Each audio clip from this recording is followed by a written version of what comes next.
Good morning, members. Welcome to this meeting of the Ad-Hoc COVID-19 Subcommittee.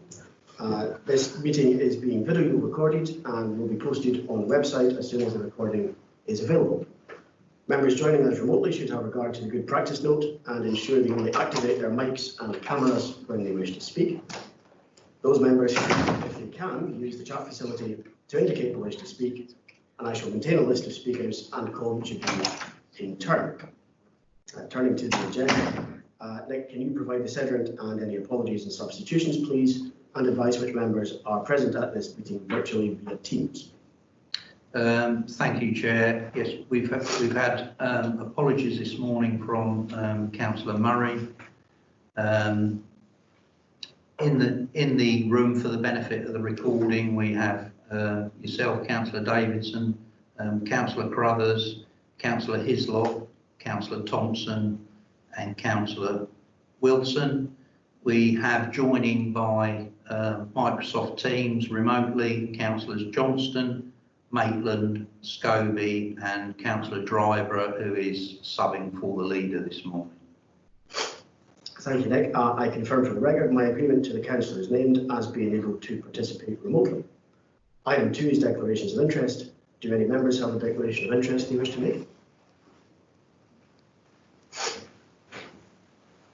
Okay, I take it that we will not, that we do not. In that case, move to item 3, which is a minute of the meeting of 3rd April 2020. Are we content to approve that minute, please? Agreed. Thank you. And then to item 4, the minute of the meeting of 9th April 2020. Can we approve that as well, please?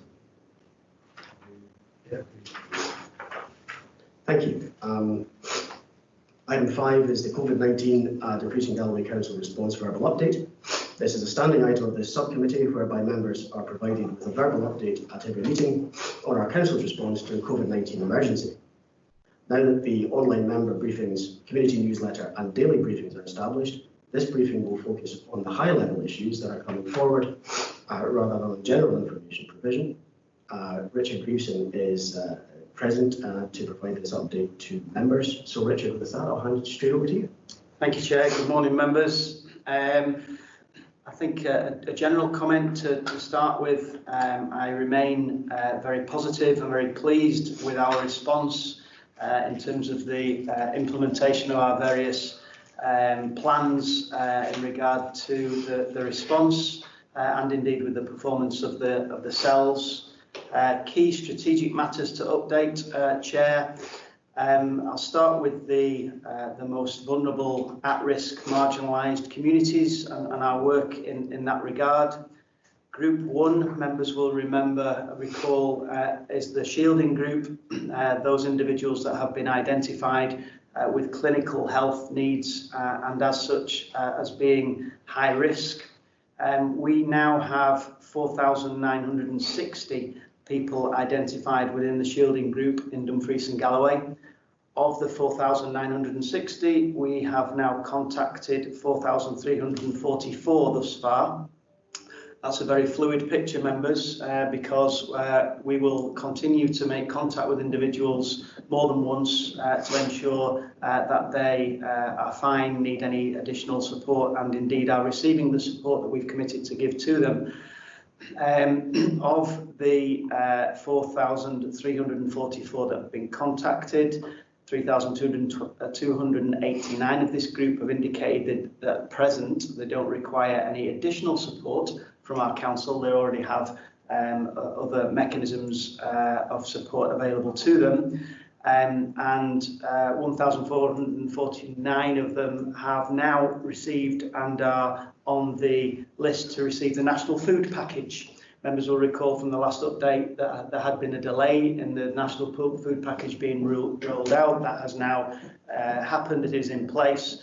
Where there has been a delay or where there is a delay in any one individual receiving a food package, we as an authority have stepped in and made sure that there has been food packages distributed to those individuals until the National Food Package has arrived.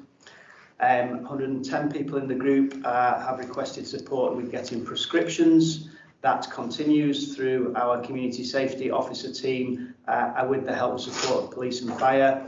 and then a small number are requesting other forms of help and support in regard to general well-being, dog walking, etc. That's coordinated through our community cell and is delivered through our third sector, Dumfries and Galloway, and various volunteer groups and partners. The group 2, which is the at-risk group, predominantly are targeting the over 70s, flu jab recipients, a few other elements of criteria. To date, that was launched last week, and there's a media campaign that is imminent across Scotland to promote the group 2 help and support mechanisms. To date, we've had 502 people contact us through the social work access team. Half of those, about 248, have not requested any support, again confirming they have other mechanisms in place at the moment, but notwithstanding that, they are on our system, and we will continue then to check in with them to ensure that that position remains. 190 of those that have been in contact with us have requested food support. That's been delivered and fulfilled either through community provision, through registered social landlords, or through the council direct support in terms of the packages available. 26 requiring pharmacy, and a small number requiring either anything else or food and pharmacy support, which again is delivered through the Community Safety Officer, police and fire colleagues. The third group is the marginalised group. These are individuals who were already known to us, that were on various databases across the council, and the support that they received previously continues. And again, we are in regular contact with them through the social work access team to ensure that any additional needs are being identified and they're being met. Onto food, over and above the community packages that I've mentioned already, we continue to roll out the free school meal provision, which is now being delivered. I know there's a paper for members' consideration today. I'll say not a great deal more on the free school meals, other than we've delivered over 43,000 to date, which is circa about 7,500 per week. Key worker childcare, members will recall the last time I updated you, there were some concerns from key workers, particularly in the NHS, that to ask us to review the initial arrangements to make sure that our key worker childcare arrangements fitted with their needs and requirements. We've done that. As from Monday the 20th of April, we've seen an increase in demand for key worker childcare. Our numbers have risen from 173 children on the 17th of April to 259 on the 22nd of April. And arrangements are being developed now to encourage parents to book, which will allow us to manage the process better and indeed increase demand and consider opening other locations where that is necessary. Workforce continues to be a very positive picture in terms of the number of staff that are now being redeployed into different services or indeed into different roles. Over 1,600 staff now have been redeployed onto critical functions in terms of our response to COVID. And we have around 770 home working to ensure business continuity continues, but nevertheless that is done in a safe way to promote self-distancing. And one of the very positive messages, members, I have to say that in terms of total sickness absence, even though we're dealing in these unprecedented times, total sickness absence is actually down when compared to the same period last year. So again, I think reflecting on the staff response, the flexibility of the staff and their desire to help and support in these times has been unprecedented, and I can't speak highly enough of the workforce in that regard. Final update, members, is in regard to personal protective equipment, PPE. The levels remain adequate. They fluctuate, obviously, based on demand, but we did highlight some concerns again the last time I met. I'm pleased to say that the distribution of the equipment to ourselves, both from a national perspective through Scotland Excel and our continuing local sources, has been good, and therefore our stocks remain adequate. As again I previously advised members, we are coordinating our PPE pressures and requirements with our NHS colleagues. They receive an element of PPE through the National Stores Service, all of which, together with our own Scotland Excel orders and local sources, goes into our Solutions Centre, and based on the process that we've agreed, which is around applying national guidance in terms of which members of staff and indeed volunteers and partners require PPE and to what level, that is distributed and prioritised accordingly. Particularly in regard to the voluntary groups and personal assistants. Last time updated members stated that was a developing position, and that very much is being taken forward now, particularly in regard to the personal assistants, where social work colleagues are working very closely with the Solutions Centre to identify need, and we've started to ensure that all PPE equipment that's required is now being delivered. So all in all, Chair, I think a very positive position. Happy to take questions from members.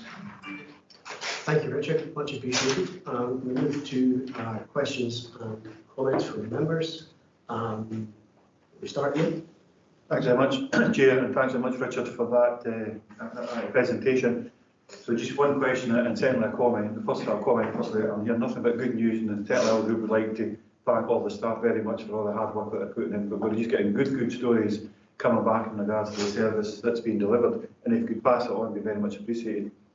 You spoke in regards to childcare, and particularly NHS, and it went from 173, I think you said, to 259. I was just wondering, when you give us those figures, what impact did that have on the NHS staff, do you think? And where I'm coming from is, okay, you'd imagine that would allow more people to get to work, so on and so forth. So just what was the impact, if you've got any information in regards to that? Thank you, Councillor Crullers. Thank you for your positive comments. I'll make sure that that's relayed back to all the staff. That's very gratefully received. I have an anecdotal response in regard to NHS. We meet with them weekly in terms of the workforce development cell. Their view is that our approach and our revised approach has had a significant impact in allowing nurses, doctors and all of the other staff involved in delivering those services to return to their place of work and to deliver these key critical services. I don't have specific figures, but through the cell I'll ask that question and see if we can get some detail in terms of the impact, but generally very, very positive and very welcoming in terms of the approach that we've taken. Thank you. Thank you, Richard. Willie, you're next.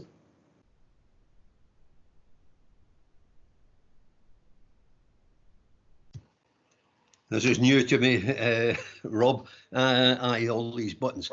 Richard, you referred there to, and again, I would echo the sentiments as expressed by Ian in the job that you're doing and the teams across the board. It's been tremendous, and it's in challenging times, as we all recognise.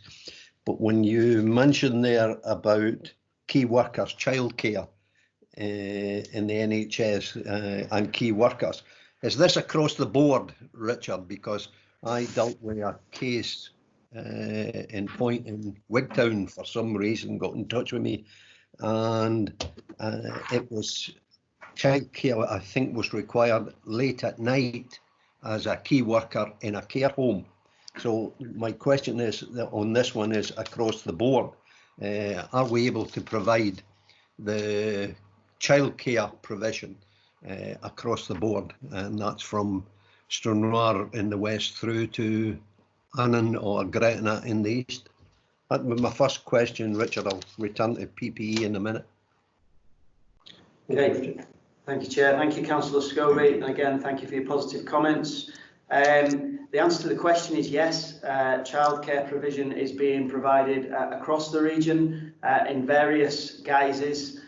We've actually been doing some refinement and enhancements to the model in Stranraer, where we are looking at Rifad Primary being used on a weekend in addition to Stranraer Academy, which is Monday to Friday, and where there are needs and demands out with those core times, we work with private and indeed individual childminders to meet individuals' needs and requirements.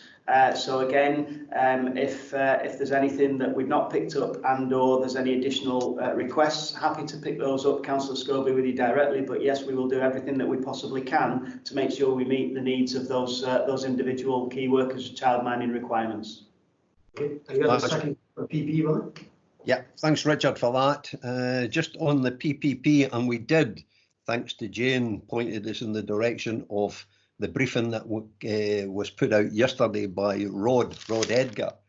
But in that briefing, I think there's a number of issues that were not indicated. In Rod's email, the NSS, which you have referred to, the National Supply Wing, it refers to a dedicated line to ring. But then I could not trace where an individual is able to ring that dedicated line to ask about PPE. And also, Richard,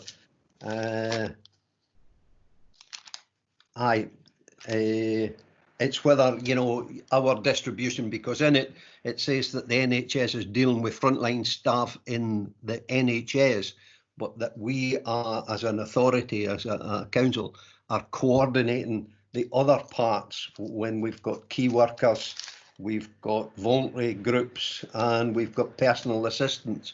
Are we managing to get to every one of these? Because it is a crucial issue that these people are out there on the front line and getting or receiving the protective equipment that they require. I'll come back on a third question, if you don't mind, Rob. Okay, Richard. Thanks, Chair. Thanks, Councillor Scobie. Certainly, in terms of the dedicated line, I'll pick up on that with NHS colleagues. I'm not quite sure what they're referring to in terms of a national line, but certainly the local link to the Solution Centre should be readily available and publicised through various means. So again, I'll maybe touch base with you and be clear what the specific issue is and endeavour to work through that with you.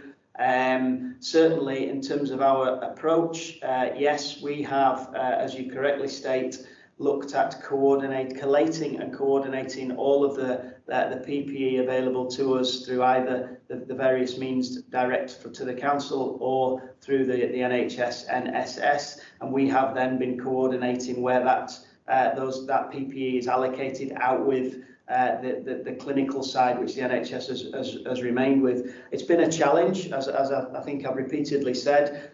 We know nationally that stocks and levels of stocks have been challenging. However, our stock levels here, as I described, remain adequate. We're distributing significant amount of PPE right the way across the region. I'm not aware of any specific issue where we haven't been able to deliver the required and stipulated, based on national guidance, level of PPE required for any individual to do the job that we are asking them to do, and that is the commitment that I made last time I spoke to members and remains. And indeed, with the voluntary sector and with personal assistants, again, when they're working in partnership with us and delivering services on our behalf and in partnership, then the same applies. So I think we're in a good place, and obviously the commitment that I've given will continue and remain, Councillor Scobie. Thanks, Richard. Willie, your third point. Yeah, Richard, thanks for that previous response, Richard, and I'll pick up on the individuals with you. And it's not in your report, but what I would like to ask, and through you, Richard, is the whole issue of testing, which is a major issue in us starting to look at the lockdown and an exit strategy. It's whether we're going to be able to get to the testing as much as what we should be in the community, out there in the public, if that could be raised with the NHS. Richard. Thanks, Chair. Thank you, Councillor Scobie. Yes, it's certainly something that, as a strategic leadership team within the council, we've already started to focus on in terms of recovery and restart. There is lots of national discussion at the moment around the testing regimes to support that process. and locally we are having discussions with NHS colleagues who have confirmed that they do have capacity to support us in that regard as we speak. So yes, the dialogue started, and I'm happy to update members in the future as that progresses. Thank you, Richard. I think that would be very helpful. It's clearly a topic of considerable interest at the moment. Archie, you're next. Thanks very much, Chair. Again, I'll reiterate what members have said about the staff in the council and what they're doing right across the region, and along with our community support networks as well. And it's on that particular point I want to ask Richard about PPE for community groups that have set up to support those particular areas who have requested PPE. There is one case in Gretna Green and Springfield where the potential for getting PPE to this group, it's only a small group, was because we had at the time inadequate, or should I say adequate, PPE for the council and NHS workers. I just want to make sure that if community groups do apply or register for PPE, that they will be supported. Thanks, Councillor Dryburgh. Yes, I think the commitment from us is that we will absolutely consider all requests. And I use the word consider because we've had various requests from voluntary groups for levels of PPE that when we compare the request and the services they're providing and reviewed it against the national guidance, they don't always require the PPE that they're suggesting they require, but where they do, we are absolutely doing our best to make sure that we deliver on that. And as I say, with the adequate resources we've got just now, I'm not aware of situations where we've failed on that specific issue. Again, happy to pick up a conversation and explore any other issue that may arise in that regard, or any examples directly with you, Councillor Dryburgh. But overall, I think yes, we're delivering on that agenda. Thank you. Thanks, Archie. Ian, you might go ahead. Thanks so much. Just a request for a future presentation, if that's possible. So when it comes to childcare provision, Council has a great degree in that, but we rely on the private, voluntary and independent sector as well. I just wonder for a future presentation, could we get an understanding on how it's affecting them, please, the PDI in particular? We know how it's affecting the Council. Absolutely. Yeah. Okay, the members are content to do that. That's fine. I should double check the chat list. Okay, Stephen, you're indicating. Thanks, Chair. Just on the PPE, through connection with Scotland Excel, their advice seems to be that NSS is the point of contact for anybody involved in the care sector. They've, I think it's 0300, EO3, EO2, was the number to contact Social Care NHS because they cover that. And I understand that that's at a national level, so any PA or carer even should be able to use that resource. I think that's the sort of national message. However, I understand that locally we'll be doing our own sort of stockpiling and resourcing and working with social work to sort of make sure health, social care and social work are all getting access to that. So is there a sort of two-level message almost that anybody could contact the national number, however you probably end up getting directed to a local resource or hub to actually end up getting the provision? Okay, Richard. Thanks, Chair. Yeah, Councillor Thompson, I think that's absolutely right. I think we've tried to take a pragmatic approach where individuals have come to us and have not managed to get the PPE they've required. We're endeavouring to help and support. Ultimately, if the PPE isn't available, these vulnerable people may well end up in our system anyway further down the line, and we want to try and avoid that wherever we can. So positive intervention as early as we possibly can, that we are doing that, and if there are shortcomings, if you like, from the national provider, then we'll step in and augment and support that. Thank you, Richard. If there are no further members' comments or queries at this point, I wish to suggest that, having heard the position, I think it's clear that the suspension of normal committee business needs to continue.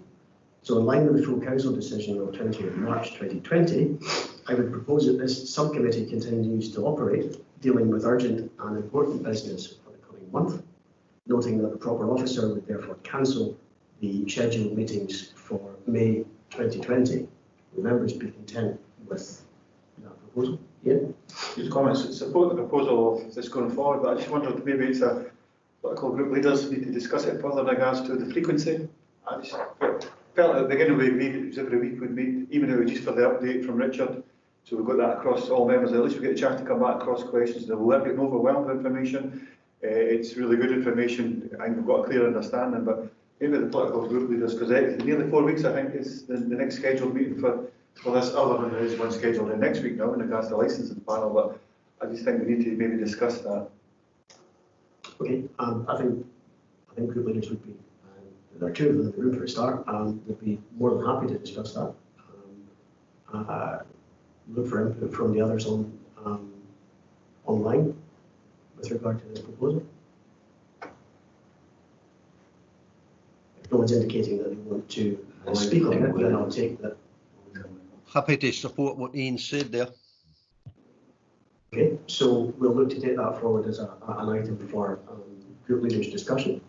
And if members are content that we agree that the subcommittee continues to operate for the coming month, could we then note the update from Richard? And I think can we, in doing that, note and express our appreciation for the efforts that staff and our volunteers across the region are expending on the response to the crisis, and agree that the subcommittee continues to deal with urgent and important business until the end of May 2020. Chair, I wonder if I could maybe add to that. I agree with commending the staff for what they're doing, but they've also got community groups and the communities themselves who are supporting that group as well, and commend them as well. Absolutely agreed, Archie. We should certainly do that. I note that Jane's saying in the chat, essential to keep all members up to date. I absolutely agree that is essential. That I think it's very much been the purpose of the briefings that have been set up on I think a bi-weekly basis. Sorry, every second week. But I absolutely agree that is critical to how we do things going forward. Members, if we're content with that, I'll then move on to item 6. Thank you very much, Chair.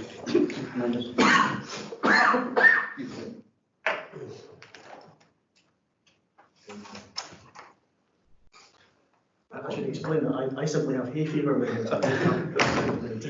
but perhaps it's the cleaner air that it seems to be just a lot of pollen. Members, item 6 is COVID-19 emergency response financial implications, report by Head of Finance and Procurement. This is an important report for the subcommittee because it addresses 2 key responsibilities elected members have: our need to support people and businesses during this emergency, and our need to ensure that the Council's budget and financial arrangements are sound. We are clearly on a solid foundation, as is set out in the first section of the report, and our Council's good track record in managing its budget and the cooperation of all political groups in recent months has also been evident. The special COVID funding being made available from the Scottish Government to local government is welcome, and it's helpful to see in paragraph 311 that further additional funding may also become available. It is also clear, however, that at the moment it is incredibly difficult to forecast what the demand for support will be, and even the medium-term implications of the lockdown. I commend the officers as this report does helpfully identify the issues and gives members confidence that the systems are in place to monitor and manage the situation. We have Paul Garrett on Teams to answer any questions. So at this point, Paul, unless there's anything that you wish to add. No, happy to answer any questions. Thanks, Chair. Thank you, Paul. In that case, I'll open this up to members' questions and comments. Yeah. Nice start, Chair. Thanks very much. So, recognising what you're saying at 311, I did notice in the second paragraph, particularly, it's also important to note that the Scottish Government has recognised that the level of funding support being made available to councils will also require to be kept under review and potentially should be being made available to councils. Also be kept under review, and potentially enhanced. Should measures require to be further enhanced or provided for a longer time. But at 3.13, further details of additional government support are anticipated, but the next part, particularly following recent announcements of increased funding of local government and social care services in England. So I just wanted to expand on that, if you could, Paul. What does that mean in from your point of view? Okay, Paul. Yes, I mean, even before the announcements at UK level last week, we were aware that there was an expectation that the Scottish Government would make further announcements in terms of supports that would be available to various public services over the upcoming period. There was an announcement at a UK level last week of an additional £1.6 billion for English local authorities. The Barnett consequentials associated with that for Scotland are £155 million. So COSLA have been lobbying the Scottish Government to try and seek that funding coming to local authorities. But obviously how the Scottish Government decide to allocate those monies is entirely up to them. There's no requirement for them to pass those on to local governments. So we're not sure yet to what extent there may be additional money made available, but certainly there's ongoing discussions between councils, COSLA and the Scottish Government on the needs of local government at the moment. I've made reference further on in the report to a kind of approach whereby we're currently pulling together for local government as a whole a kind of indication of the additional costs that are being incurred as something that will support local government in making its submissions to government seeking additional funding support. It's really trying to replicate what's been done for NHS and health and social care partnerships in terms of presenting Scottish Government with detailed costs being incurred to support the emergency response period to try and ensure that those costs are effectively addressed by government. So obviously that's something we'll continue to closely monitor and bring back to members as further details are made available to us. Thanks for that, Paul. Thanks, Jim. Thank you, Paul. Certainly can confirm that the subject of Barnett consequentials is the subject of robust lobbying by COSLA at the moment. I also understand that it has already been indicated that that money is likely to be made available to local government. I believe that it's behind the scenes work on establishing the exact quantum of it, given the complexities of Barnett, but we don't yet, to the best of my knowledge, are not yet cited on what distribution might look like. So there is, I think, further work to be done behind the scenes until we know the editor position. But the indications have been positive based on my last engagement with COSLA on the subject. Clearly very important. I've got Willie online, and then Willie. Thanks, Yeah, Rob. sorry. Who's coming in? Aye, is it me? Yeah. Yes, it's you, Willie. Thanks, Rob. It's just to go further on the 313 that Ian was asking there about the net cost estimated reflected above and the subject of potential significant change in the emergency response period progresses. And there's obviously, we've had a fair amount of spend just on listening to Richard in terms of how we're responding to this crisis, the situation in food and everything else. One is, are we getting enough money out there to community groups, perhaps in the groups 3 and 4, that they're able to provide the food that the people need who are in need? And when Paul refers to the 155 million on the consequentials, you did say, Paul, about bringing it back to members. Have we any idea when that would be, that we can estimate just how much this whole emergency situation is really costing the council by way of providing to the people that are most in need? Thanks, Willie. Paul? In terms of getting support out to community groups, there's a couple of strands to that. Well, there's a number of strands, but kind of two main areas. Obviously, this committee agreed significant additional funding to support food initiatives, which are largely being progressed through community groups, and that was something you agreed at your meeting at the end of March. But in addition to that, it's now become clear that there's significant additional funding, separate funding being made available to the third sector and community groups through the wider Scottish Government Communities Fund. I think 175 million of that is being made available for various third sector related initiatives in Scotland. So what we're doing is we're continuing to work through the community response cell, continuing to work with these community groups and third sector organisations to make sure there's a coordination of both the funding that's made available to these groups to try and maximise the level of support that's coming into Dumfries and Galway, and also trying to match that up to the various support requirements that there are to our communities and individuals across the region. So my understanding is that's working very effectively at the moment, but now we're starting to get into the process whereby there's an opportunity to bid to some of these wider Scottish Government funding sources, and we're certainly working closely with those groups at the minute to try and support them in that. In terms of coming back to members with further details, one of the recommendations in the report is that to come back to members with regular updates. I said it at least every 2 months, but if significant change occurs during that period, which is I think likely, then certainly we'd try and come back to members either through this committee or through sending out further information separately to make sure members are fully kept up to date with the main financial implications and funding sources being made available to us. Thanks, Paul, much appreciated. Can I come back in, Rob? Yes, of course. Aye. Thanks, Paul, for that, and the second part, bringing back to members and keeping us up to date.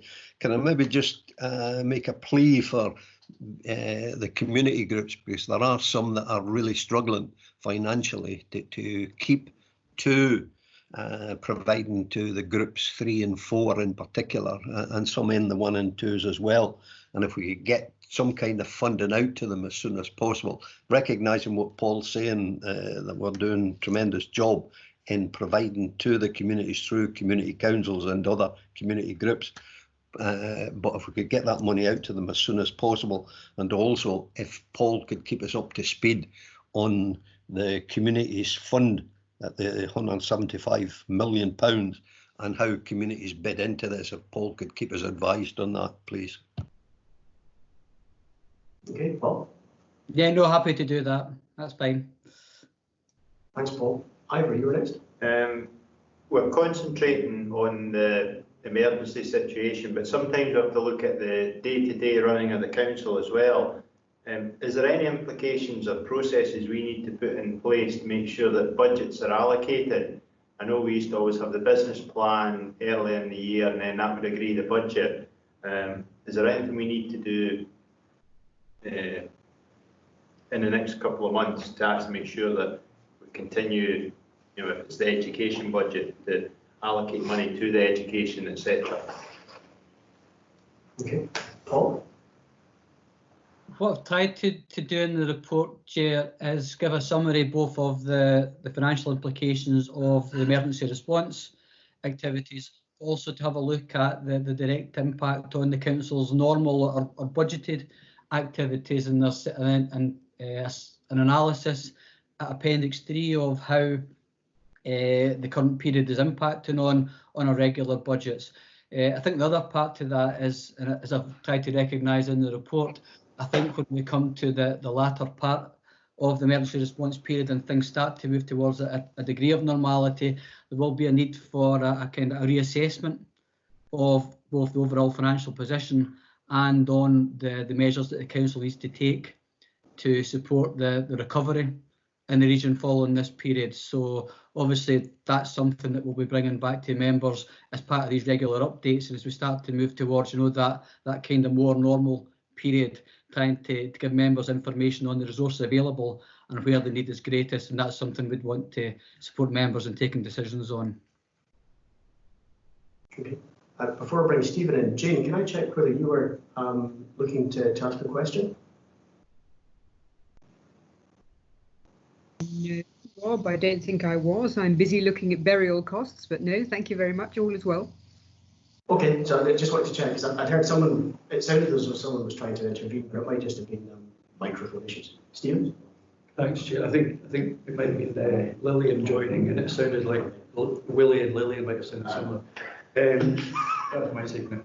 It was just on the actual availability of monies to community groups, because I think some community groups are actually saying, look, we need help with transport or petrol costs or general sort of running costs now.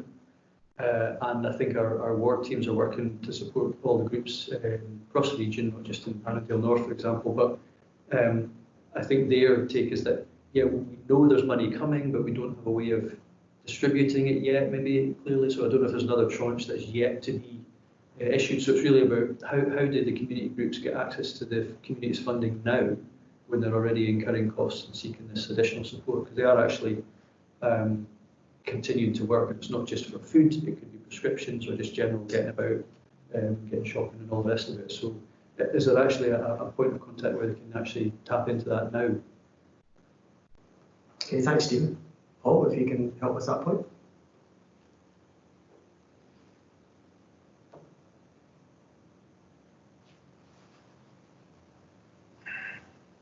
Sorry, I couldn't get back in there.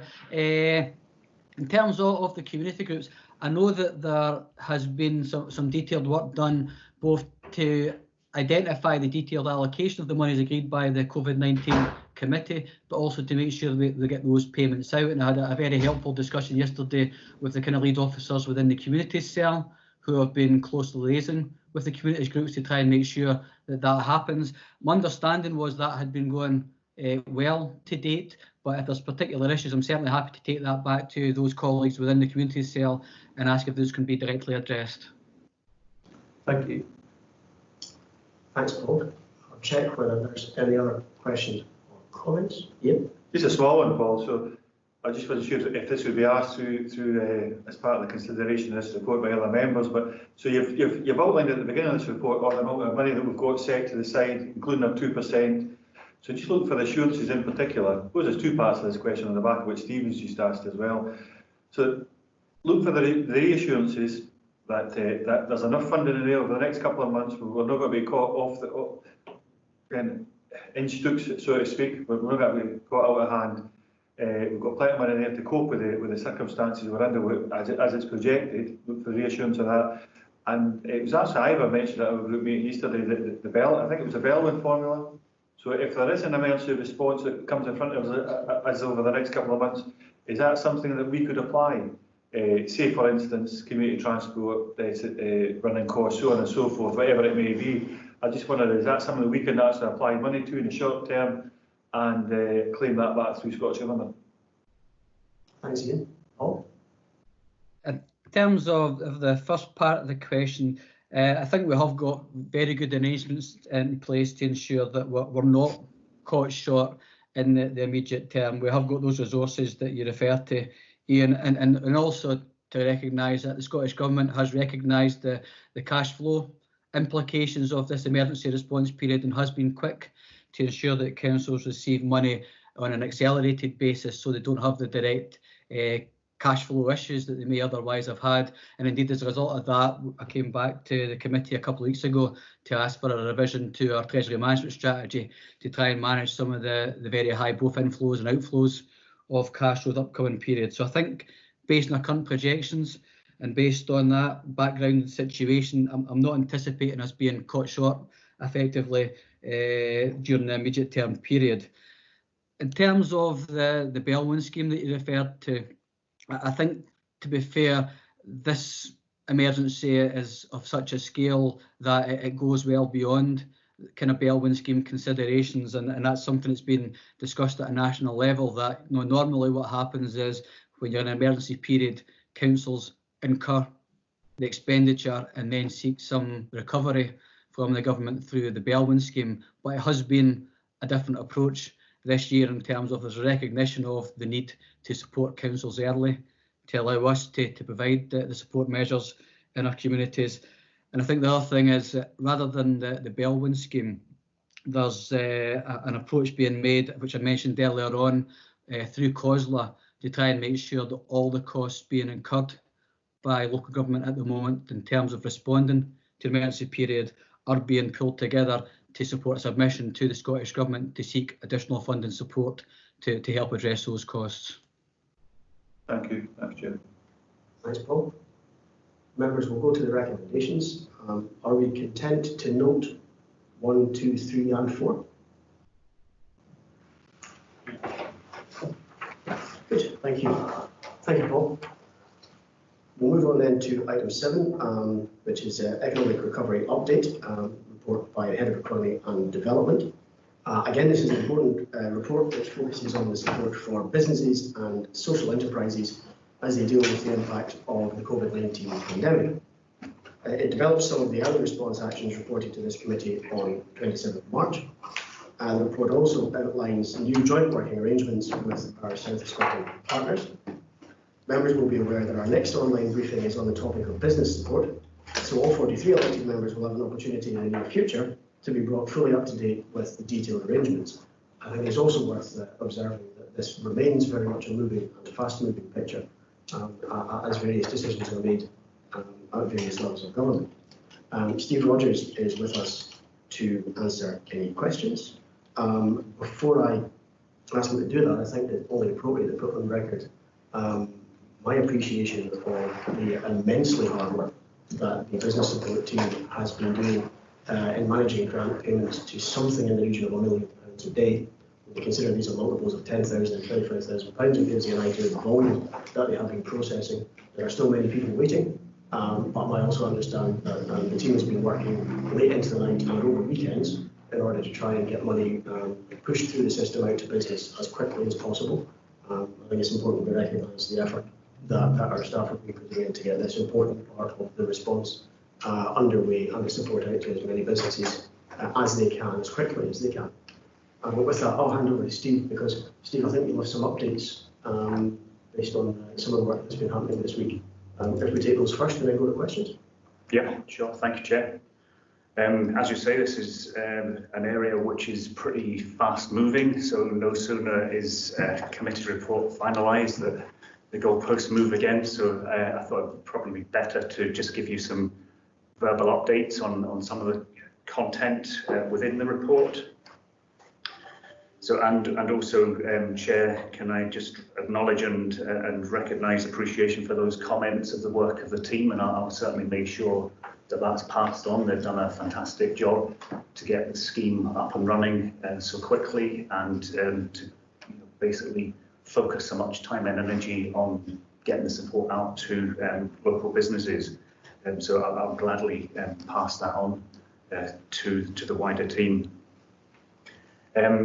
So in terms of updates to the information that's in front of you in the report, if I could first of all deal with paragraph 3.4 in the report.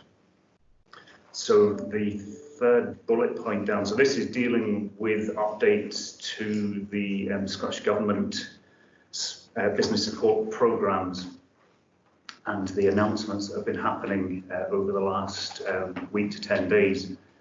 So bullet point 3 there, where we're referring to the additional small business and self-employment scheme as part of the wider additional 220 million that was announced by Scottish Government.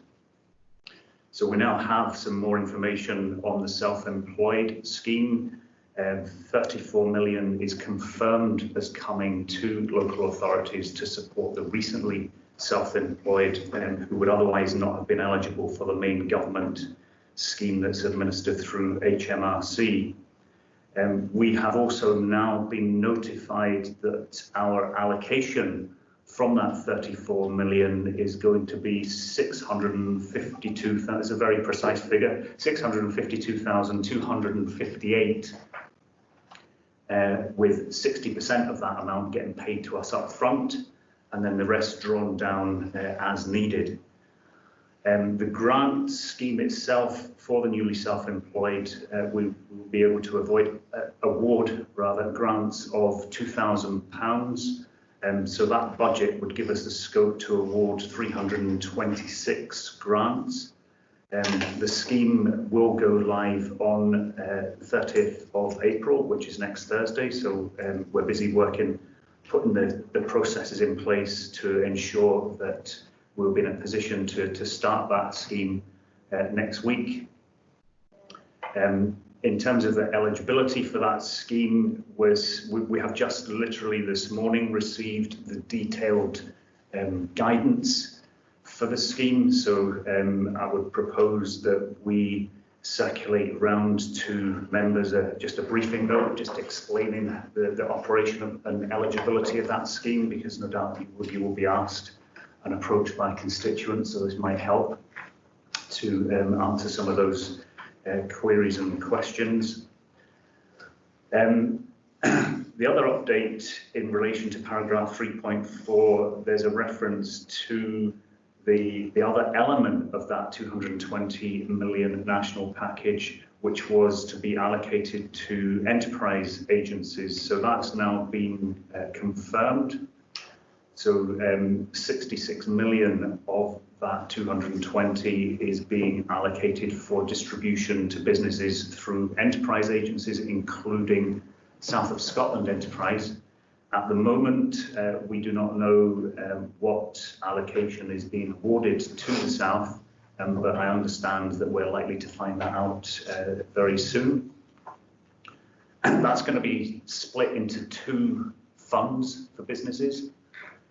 One is a small grant scheme which is aimed at the creative industries, tourism and hospitality businesses. And that will consist of some rapid grants of 3,000 with larger grants of up to 25k based on a needs assessment. And there'll be a larger fund of 46 million from the national pot to support key businesses. But we have at the moment no details on the operation of that yet. Just moving on to our own property-based grant scheme and paragraph 3.6. So just to give you a quick update based on the figures that I have received through the cell this morning, we've now received 2,567 applications under that scheme. 1,838 have been approved and 20.225 million has now been paid out. So we may need to update the figure in recommendation 2.1, Chair. In fact, we had a day this week where £2 million was actually processed and distributed, which is the kind of highest volume turnover that they've had. So that's an indication of how hard that team is working. Paragraph 3.8,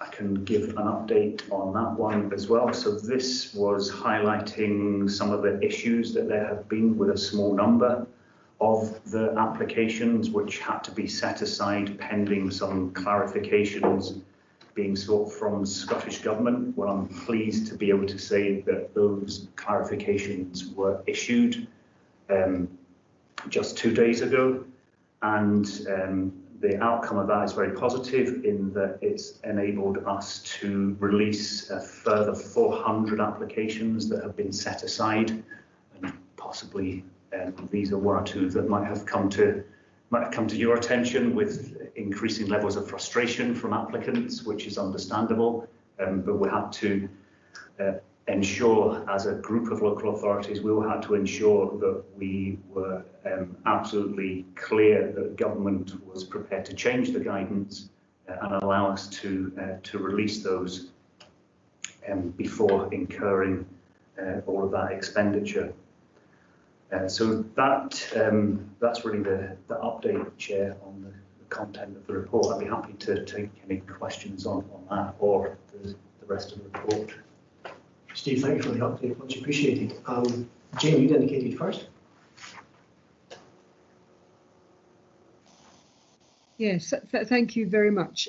Steve, thank you very much for all the information that's coming through. I wonder if you could possibly help me with respect to 3.4, your bullet point 3 that you were mentioning, and our share of the £34 million.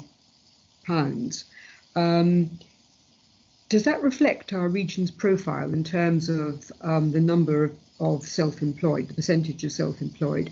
Because I seem to remember that we had very considerably higher level of self-employment than on average, and I wondered if that was reflected in our allocation. Thank you, Chair. The allocation, as we understand it, was based on looking at the volumes of new VAT registered businesses and new PAYE registrations. So that was the only published information that they were able to access on which to base this allocation. You're quite correct in what you say. We have actually one of the highest, if not the highest, rates of self-employment in Scotland. However, the focus of this fund is on newly self-employed within the last 12 months, which is why they have tried to look at the rates of startups. And our rates of startups probably are slightly below the national average. There is a bit of a safety net with this, in that the government are only releasing 60% of the fund to start with. They're holding back 40% to see essentially where the demand is, and they will reallocate to areas where there is strong demand. So whilst we've been told that we have initially this allocation of the 650 odd thousand, there is an indication there that could be increased if the uptake here is greater than expected.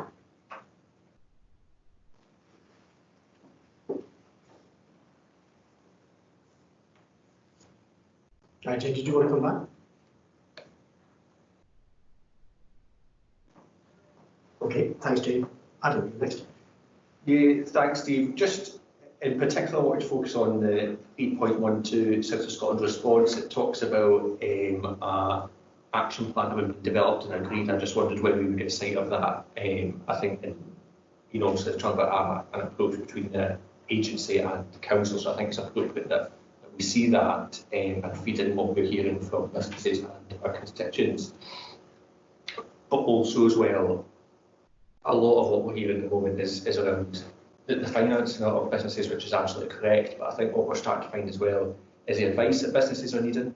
I think when we look at the construction sector, certainly there was advice from the government that the construction sector should close. But actually what we found is a lot of construction companies and a lot of companies in that sector actually closed because the merchants shut. Now we're finding that some of those merchants are opening back up.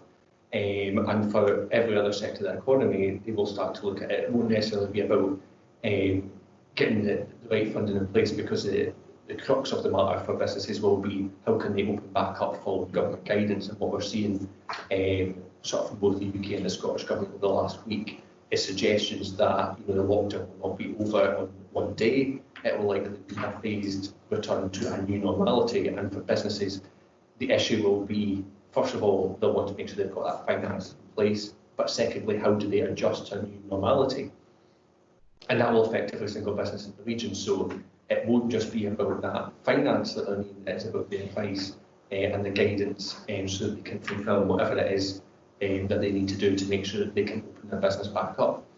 Now, that will present a number of challenges for those businesses, and they will need additional assistance with that. So I think what I'm keen to see is that the work that we're doing with the agency focuses on that need for advice in the first instance, which will happen in the next couple of weeks, because I think that we're seeing a number of businesses who did shut now starting to open back up because they have managed to find a way in which they can continue to work following the social distancing guidance.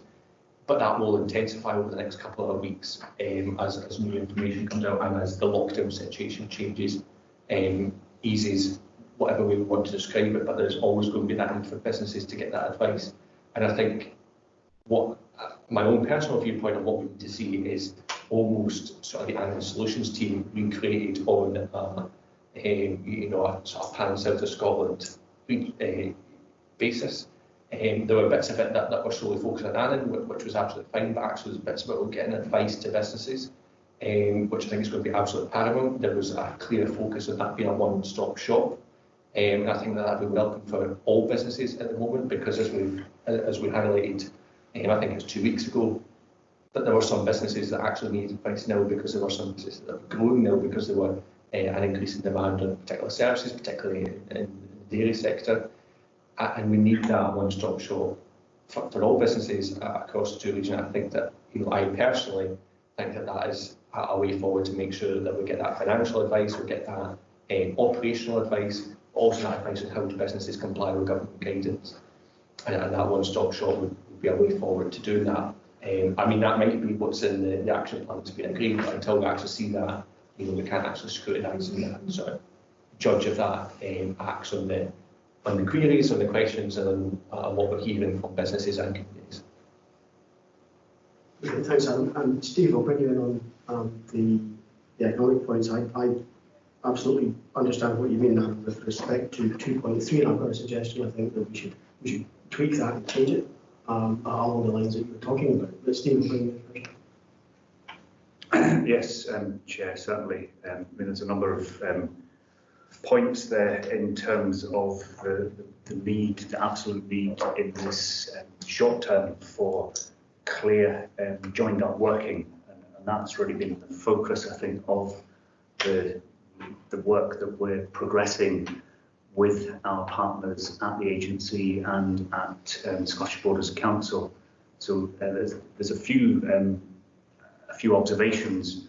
First of all, at the moment, the agreement that we've reached between us, following on from my previous report at the end of March, is very much a high-level commitment to working together and avoiding duplication and ensuring that there is a joined-up approach. What we're now doing is at officer level is we're having a series of meetings and discussions to figure out how that is actually going to work in practice and operationally. One of the challenges, I think, for us, but also in particular for the new agency, is the timing of all of this in relation to their establishment. Their startup has not been ideal, shall we say. So it's caused them issues in terms of their recruitment processes. It's caused them issues in terms of establishing all their processes and systems that you need in a fully functioning public sector organisation. So whilst they've been working very hard to do what they can within the limitations that we're all currently trying to work within, I think it's fair to say they're a long way behind where they had hoped to be by this point in time. So that's kind of changed the dynamic a little bit. And I think the two councils are very much having to continue and to step up their own roles in economic development in the short term in order to try to fill some of that gap. Hence, we took the view that we needed to set up a local helpline for businesses. Perhaps in the going forward in the greater scheme of things, that would be something that the agency might have picked up, but they do not yet have the wherewithal to offer those sorts of services. So the next best thing is to see how we can share between the three organisations the resources that we do have, and to get them working together in a joined up fashion, so that from the business's point of view, it doesn't matter whether they approach the council or whether they approach the agency, they get the same access to the same advice and the same schemes. So that's the piece that we're currently stitching together and will be reported to the strategic group that the chair sits on, and we'll bring the details of that. I would hope by the time of the next subcommittee meeting we'll be able to bring fuller details of that together with the full detail of the final version of the action plan to this group. I suppose the second point that I wanted to make is about drawing that distinction as well between the initial response, the kind of emergency response, which is the phase that we're now in, where it is very much about distributing those essentially government bailout funds for businesses, and taking a view that it's important to try to sustain them through the immediate period of the crisis so that they are able to continue trading and play a role in essentially rebuilding our economy once we come through the other end of this crisis and we move into the recovery phase. So there will be work once we have this initial kind of burst of activity and focus and priority on simply distributing that money. We will then be developing a forward-looking recovery plan, which takes a medium to longer term view of all of those things that you've mentioned in terms of the need to support businesses to help them rebuild capacity and to get back onto growth paths. There will also be challenges around the labour market and around skills and around supporting some of the key sectors, helping to assist the tourism sector, for example, and there's a report coming later on the events sector. So all of those things will form part of the recovery plan. And again, I think that's where the joint working between ourselves, Borders, and the new agency will ensure that there's a kind of pan South of Scotland dimension and approach taken to doing that. I hear what you're saying, Stephen. I agree with much of it, but I think that the focus, and we all know that the agency was due to be starting up at the start of April, and obviously for various reasons that hasn't quite worked out. But I think it's about where do we need to be, and I agree that there will be a recovery phase, but I think it starts much sooner. We need the need is that businesses need advice on those businesses that first of all are hearing through the news that pubs may not reopen until some point in June, may not open until some point after summer. How do they continue to survive? Actually, they're hearing that they may have to essentially cut out half their tables to enforce social distancing. So how do they survive doing it? How does Irish survive if he has to take out half the tables and half the customers? The other side of that is that those businesses who have shut at the moment would expect that they'll be able to open back up in mid-May, but are maybe thinking they'll have to lay off half their staff. Not quite sure they can afford to do that, first of all, but secondly, realising that, that there will be changes to their particular industries, and to survive that they may have to lay off half their staff or a percentage of their staff. And how do we get that advice to them? Because you're right, they're absolutely critical to ensuring that the economy recovers, but that is going to be a huge change to the labour market in terms of the number of people that are going to be unemployed, and how do we make sure that we're available for the advice that they will need? Because, okay, losing half their staff is going to be devastating, but if we were to lose all their staff and that business to close instead, that would be even worse.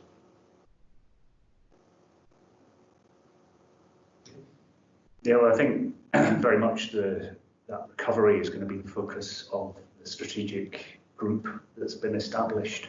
The operational planning stuff is happening now, and the focus of the strategic tripartite group, if you want to call it that, is very much about starting to look forward and looking ahead to the sorts of things that will need to be put in place in the coming months.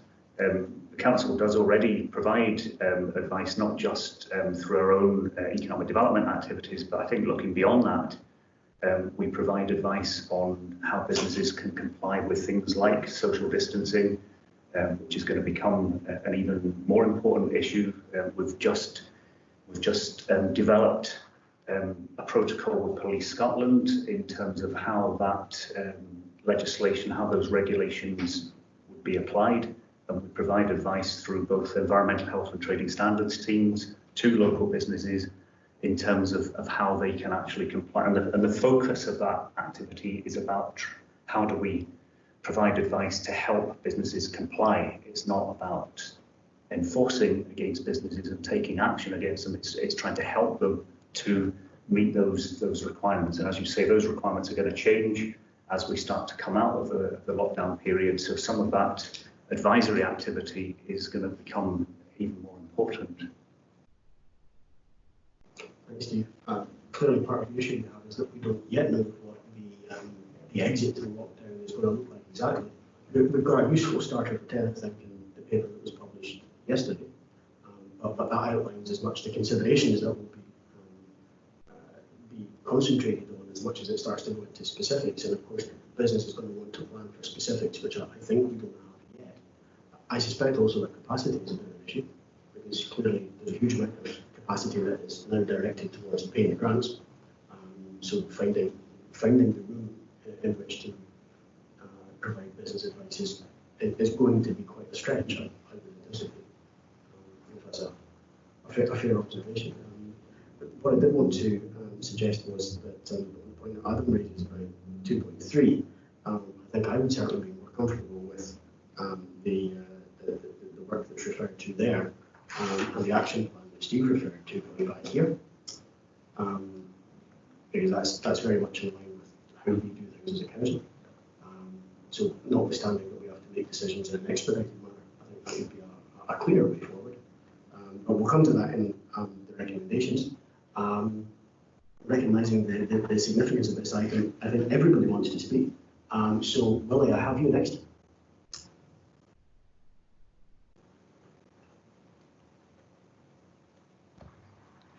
Thanks, Rob. And could I start by commending the cell and thank them for the work that they are doing. Businesses are grateful for the amount of cases that they have got out to businesses. And in particular, Chris Chums, I know I've mentioned his name before, but he's a credit to the organisation, to the council. Just on the point that Adam was making there, and you've alluded to it, Rob, and it's about social distancing. And just on last night's Scottish news, it's pubs and that was highlighted in particular, and how they're going to find it extremely difficult to keep social distancing and then try and keep their businesses going. So I think we've seriously got to look at that. And no doubt Adam will keep on top of that. Just on the report and 3.3 that refers to a full year's 100% non-domestic rate relief for retailers. We've got businesses in the third sector who have not taken up the non-domestic rate relief, but gone for charitable status. And maybe that's one or a few of the cases that's referred to later in the report under 3.8.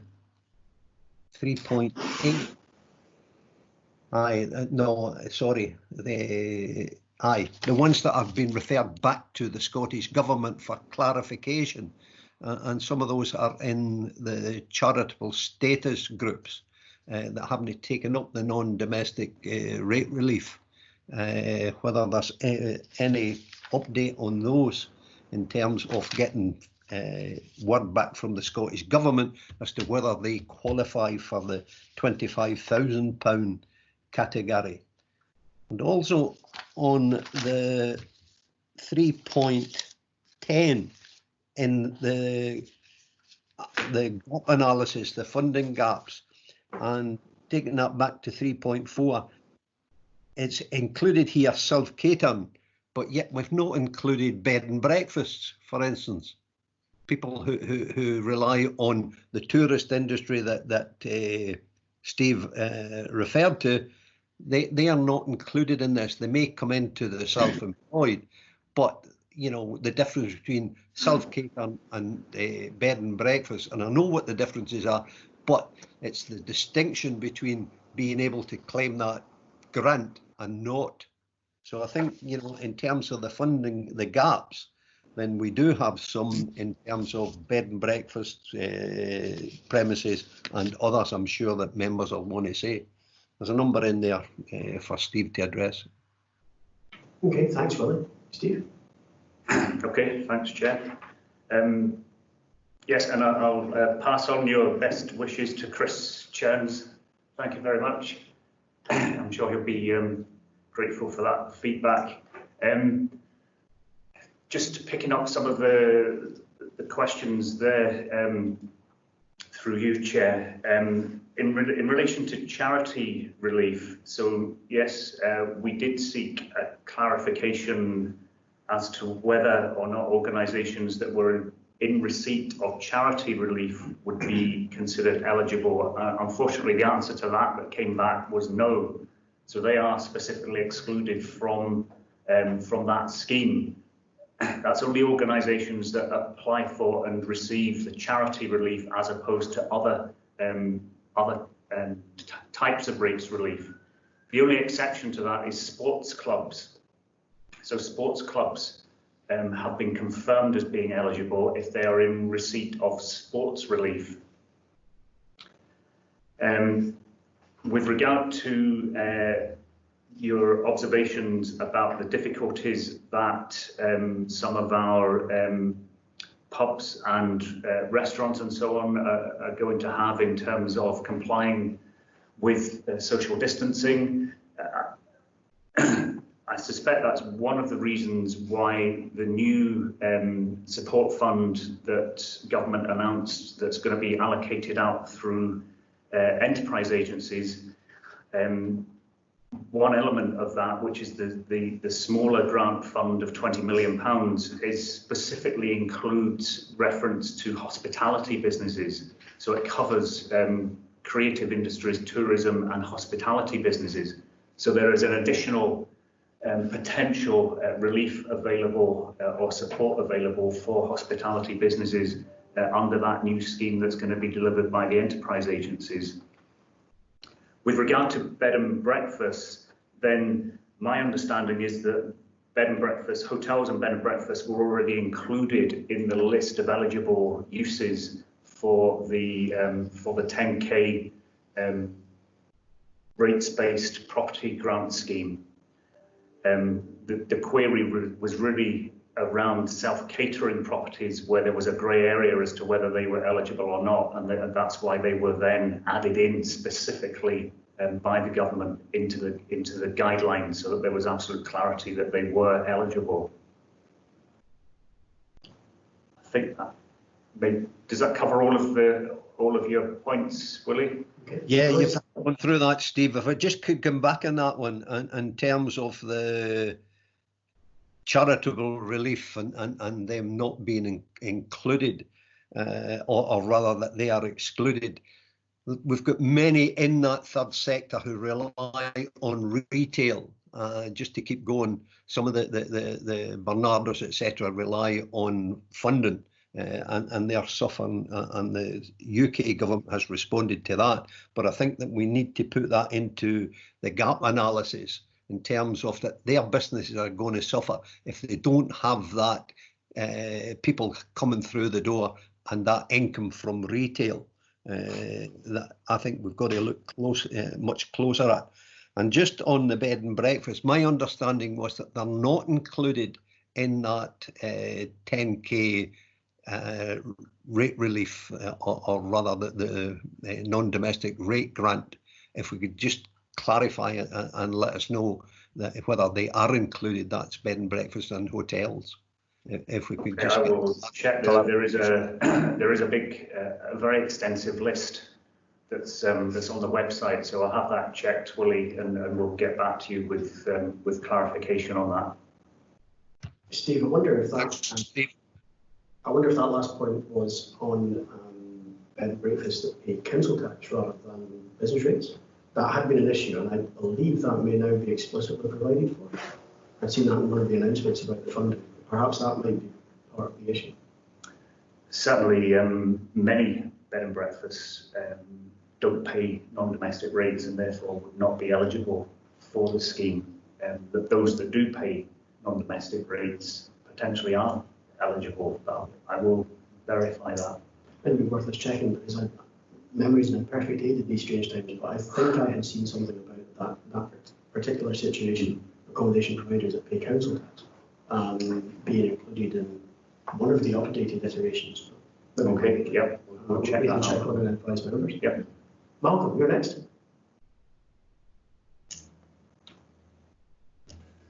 Thank you for letting me in. Again, like other people, I'd like to congratulate Steve and the team, because they've done a lot from a standing start, which is quite impressive.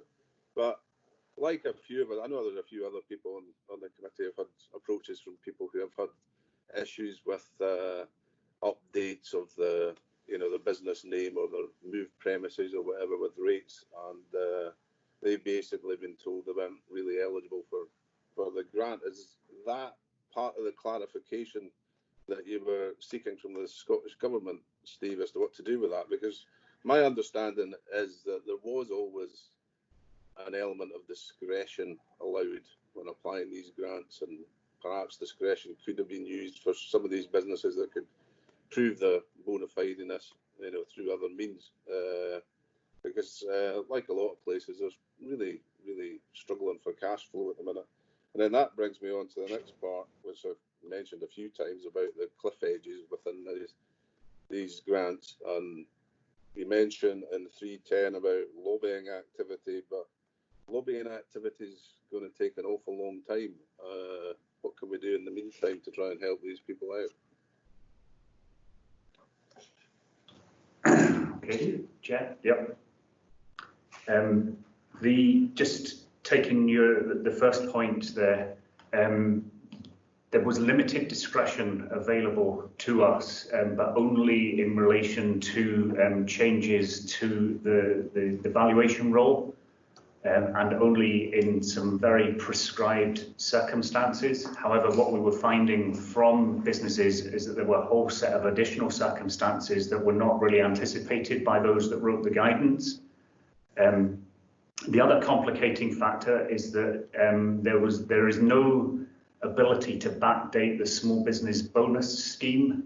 So there were two qualifying elements for that grant. One was to do with being the ratepayer on the valuation roll at the qualifying date. The other was to do with being in receipt of small business bonus scheme at the qualifying date. So now we have finally have flexibility on both of those, because you have to satisfy both criteria in order to get the grant. So that's why the 400 had been set to one side, which I do know caused a lot of angst amongst some of those businesses, but we were just not in a position to be able to authorise a payment for them whilst they contravened the guidance as published by Scottish Government until such time as we had absolute reassurance from the government, and they actually changed the guidance by issuing a new finance circular. I think the experience to date with the government grant schemes is that they have been pretty responsive and have reacted and responded fairly quickly. And I think that's demonstrated by the £220 million announcement from about 10 days ago, which was very clearly in response to lobbying over the previous 2 weeks to address some of the gaps that existed at that time. Clearly, they're not able to address all of the gaps, but I think the more that we keep feeding back to them, the more likely it is that they'll have another look and see if there are ways in which some of their programmes could be extended. I think I would concur with that, Steve. My experience of lobbying has been that it is usually quite a long, drawn-out process. And we've been talking about effectively changes in approach that have been secured within a matter of days, realistically. Now, anyone's guess as to whether or not that will continue, but I think that every organisation, including our own, is now doing things that were taking months, if not years, practically overnight. So I wouldn't wish our experience of lobbying, as it usually happens, to colour our impressions of how it's likely to be received and the action that might come from it and the timescales that might happen in. Given these are such unprecedented times, certainly the experience so far has been issues have been ironed out within a week to 10 days, and quite significant ones at that. I hope that sort of responsiveness continues. Did you want to come back, Malcolm? Yeah, just to say, I think it's absolutely terrific that things are moving so quickly. I think by bringing these things to people's attention, things seem to happen. They seem to happen quickly, and actually, as someone who's kind of new to any form of involvement in the public sector, I'm really quite impressed, and I actually hope it continues in the future. But cash flow, as basically people have been saying already, is king, and that's what keeps businesses afloat. And again, when we go forward to the social distancing and the pubs and things, are they going to be viable when they could only have half as many customers?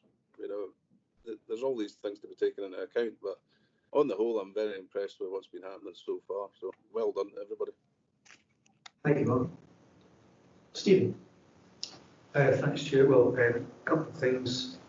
One was, if a business has turnover in staff but doesn't pay non-domestic rates because it rents from a charity, and this relates to a specific we had some weeks ago, do we have the flexibility to support that business under whichever scheme or within our own flexibility?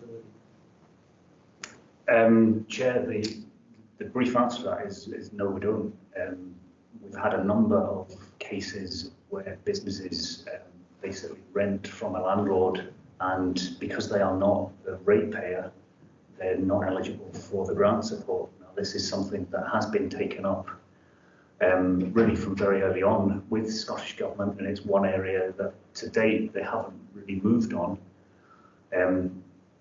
We had a number of applications which were not eligible for that reason, because the applicant was not the ratepayer, and it's quite categoric in terms of the guidance that that's not they wouldn't be eligible. As to whether there could be some flexibility in terms of a supplementary scheme or programme, I think that's part of the purpose of the work that we're now engaged with the agency to see where these gaps are. And to me, that is a clear gap where there are subtenants in a building. A number of those have been disadvantaged by this scheme because it's targeted at the ratepayer, probably for all the right reasons. When it was quickly put together, they wanted a very quick and simple to administer scheme that they could have at least some assurance would quickly get delivered out into the hands of businesses, and that was probably the easiest way at that point to do it, recognising that it's not perfect by any means. Thank you, and that kind of takes me on to the more substantive thing to do with this report, which is there's maybe two separate things, because I think at 2.3 I don't really like the concatenation of the note and agree within that recommendation. So maybe if you are going to think about looking at that, Chair, it could be that we note and then have something comes back which we can then agree. Do you know what I mean? But that's actually to do with our lobbying position, which is actually sort of subtly distinct from the 2.4 section, which is the activities of the South of Scotland Enterprise body. So there's one which is about noting the gaps and then allowing that to determine our lobbying position as a council. And the second one is what's the enterprise agency doing, which is a separate thing in and of itself. And it could be that our lobbying position that we then are able to agree allows us to then go back as to how we represent and influence the work with our partners in the South of Scotland Enterprise. So, and it takes me back to the point Adam was raising about the one-stop shop and the alignment of the type of advice that businesses are going to need as we come, however we come out of this. That I'm sure we'll all have views that are personal to ourselves about that. But the thing is that recovery suggests being restored to the state you were in before. And I think we've probably all accepted that we're not going to recover to where we were. We're going to come out of this to something new. And I think it would be tempting to think, well, we've used these things in the past, let's do those again, because they seem to work, when actually what we're going to need as well, let's actually see what we need, because unless we ask the right question, we're going to get the right answer. So, but I think we should be able to see at this committee, and maybe it was too soon because the work of the, which I know you sit on, Chair, the work of the South of Scotland body, I don't think we've had enough of sight of it here in terms of the action plan that's been agreed there. It's not clear maybe to the members sitting in this committee, well, what was that? And because it's effectively our influence in a body that's really we don't control. So I think there is something about us being able to see, have a better sight of what's going on there, so that we're clearer as a council what we're actually saying. Well, this is what we want our input to be to that. And maybe obviously with the events we've had to kind of steam ahead quickly. I think maybe that, I don't know if that could be, if that's what you're going to look at in your recommendations. Yeah, that's exactly what I'm trying to. Effectively, it's fair to say that that work, that tripartite work, is effectively only just underway, because a lot of it relies on knowing what the full package of support actually is, and that's been three, I think, successive announcements and a lot of detail, which is not yet all with the officers that are tasked with then getting the money out into the system. So, you know, that's still work in progress. I think would be a fair way of putting it. We don't direct the agency, and you know that's not going to happen. I don't think we should attempt to. You know, that's not how these things have been established. We do need to work with them, And I think to that end, we need to take a collective view as a council on what our position is. Therefore, we should use our decision-making systems to reach that point. But yes, I fully intend to come back to that at 2.3 when we come to the recommendations. Ian, you're next. Thank you, Chair, and thank you, Steve, as well, for all your hard work, and please pass that thanks on to the staff as well, please, for ourselves. A number of things, some of them maybe come back. You never mentioned seminar, maybe not part of this report, but I think it's maybe important to mention. I think we've got a seminar, webinar, maybe coming up on Thursday. So if that's the case, some of the questions might be more relevant to that I've got, but I've got three small ones in particular. Maybe can answer because you gave us a further update today. Hopefully, in the 7th of May, construction will get a bit of relief then. Hopefully, that applies to Scotland, because I've been speaking to businesses both sides of the borders. Construction hasn't really been affected south side of the border. It's only in the north, and that city's having quite a detriment. That's certainly actually maybe going further south, going right down to Dorset and so on and so forth. But certainly, some construction sites have never altered. They've kept going. Seminar. So I've had a number of queries. Flexibility. Malcolm touched on that. So I had somebody approached me. I thought I'll not go back to him after I spoke today, or subject to the further information at the seminar. So the 10k business grant, £18,001. They're paying £18,000, £1 short. So therefore, they just it was like a cliff edge. Sorry. Yeah. I just wondered, should it? I mean, I thought that's where there would have been flexibility. I thought there was flexibility within the legislation, but should it apply to some of that? You would have thought it would have, because some days they're within a hair's breadth. Another one, but like it's up to your discretion, Steve, whether it's you answer this here today or at the seminar. So when it comes to multiple business owners, how would this 10k grant also apply to them? So people have got multiple businesses. Are they applicable for one grant, or is it multiples? Maybe get the fullest of the detail when it comes to, unless you've got it down, certainly at the seminar. And we've spoke about, so you've come up with a number of different changes that have been applied.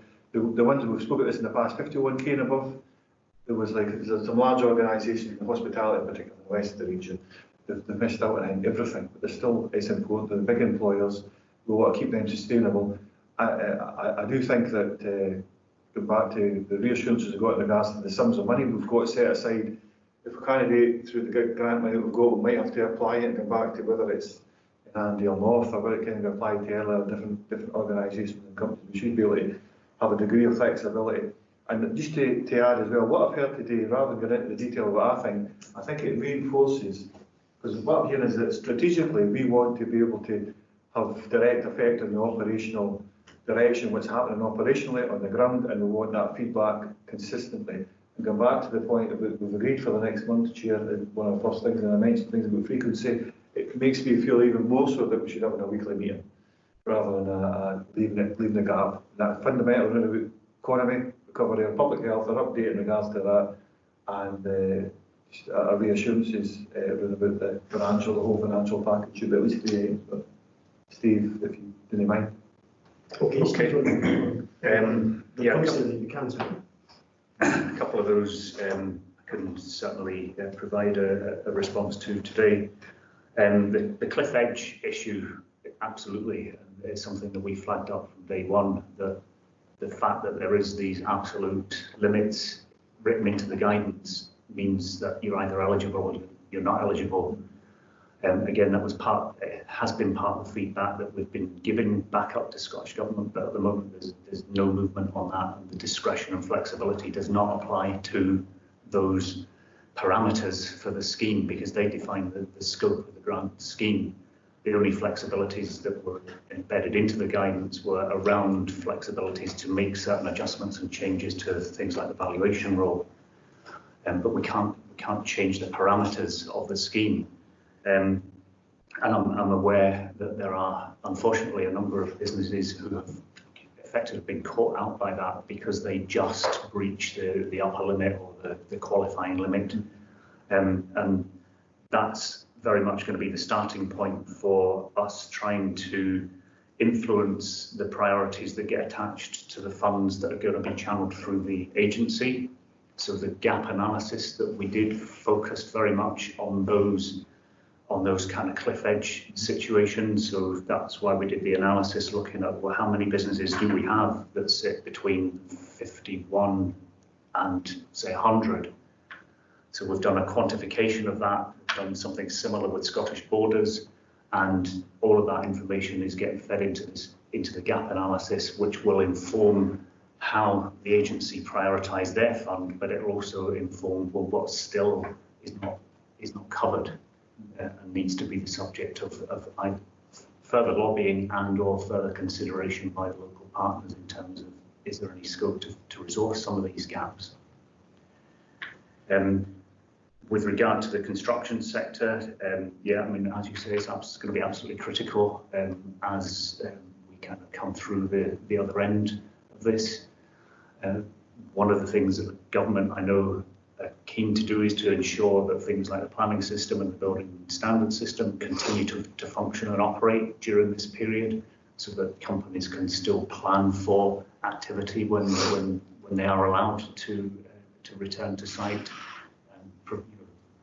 And there's also the policing and advice around the social distancing requirements and so on. And again, we're geared up to be able to offer that type of advice to businesses to let them get trading again.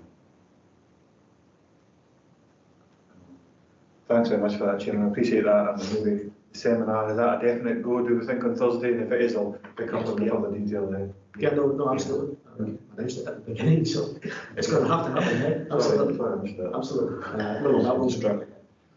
I'm conscious a lot of members will be interested in participating in that. Archie, you're next. Yeah, thanks, Chair.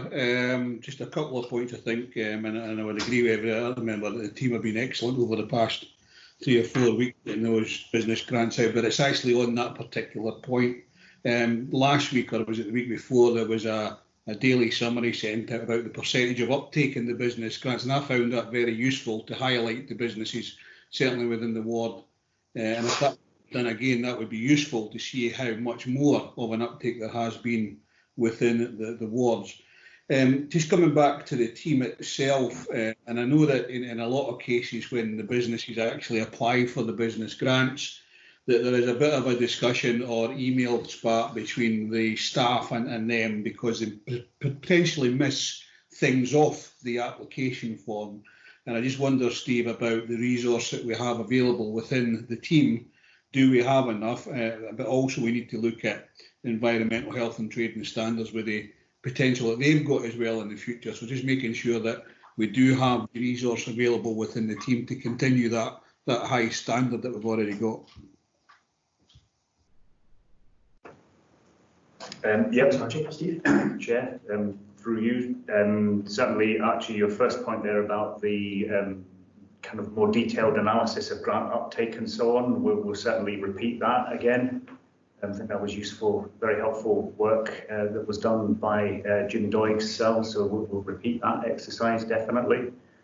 With regard to resources, and yes, again, thanks for the recognition of the hard work of that team.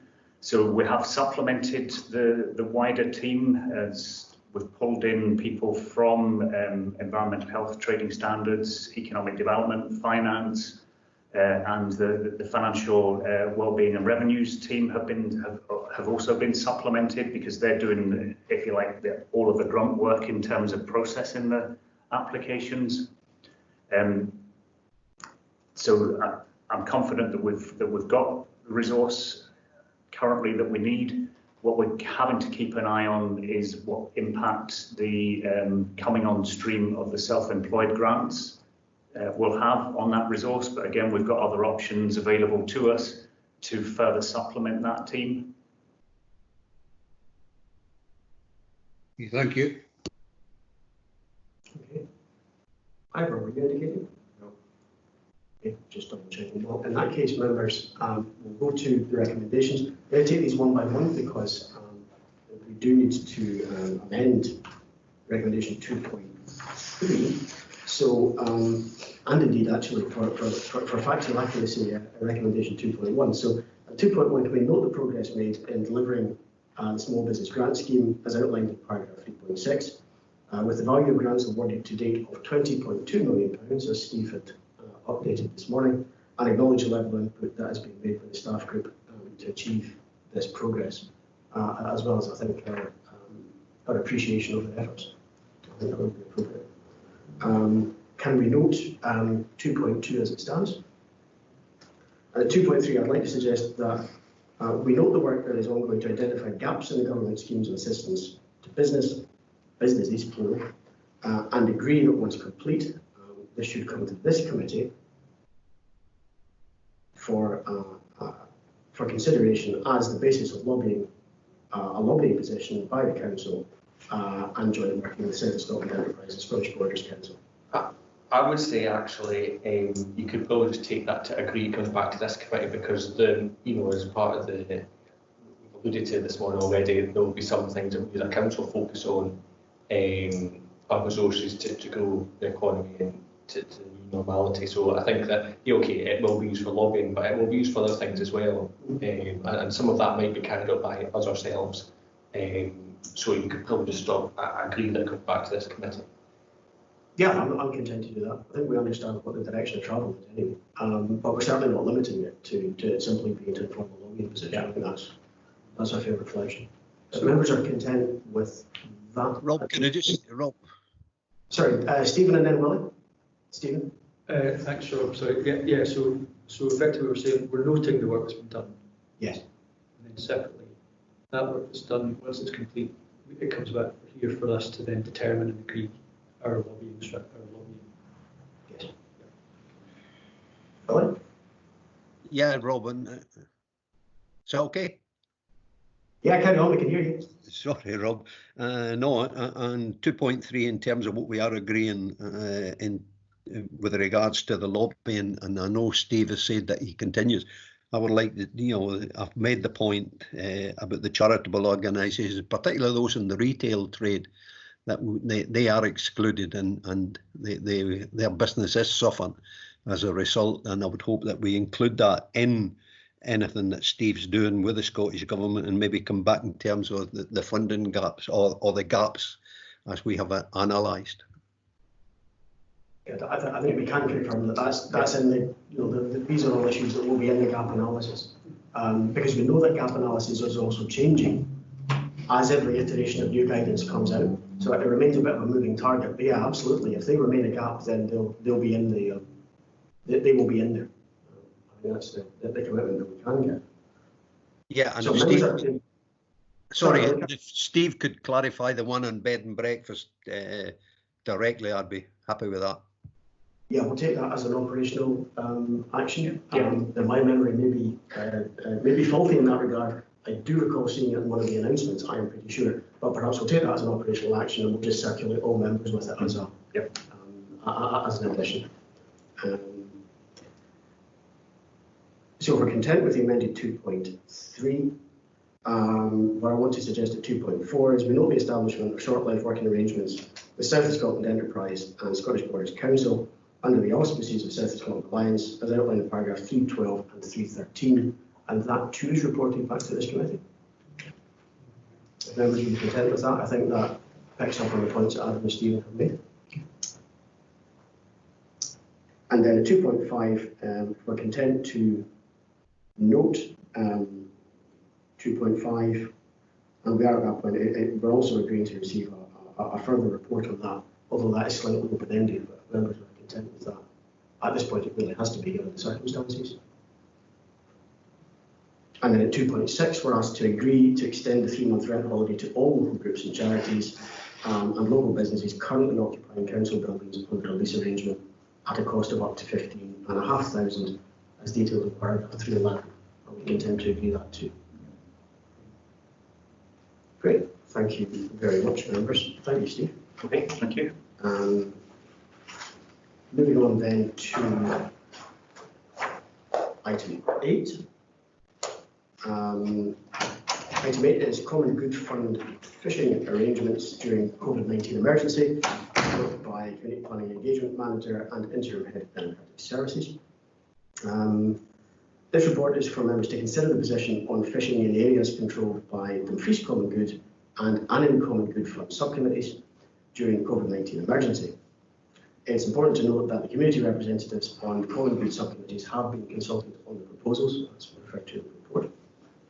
Given the Council's leadership on the Stay Home, Stay Safe message, the Fisheries Management Scotland advice, and that the financial implications can be accommodated within both funds without prejudging members, the deliberations option 2 does seem to be the right way forward. Derek Hextall will be available on Teams to assist members with any questions.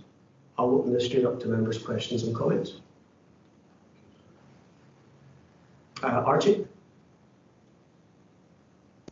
Yeah, thanks, Chair, and I agree with going with recommendation 2 in this. However, there seems to be something missing, or at least I think there might be something missing with regards anybody from Annan who have actually paid any licence fees. I don't see if they have or they haven't, but there is no wording in this report to say that they would also be entitled to a refund.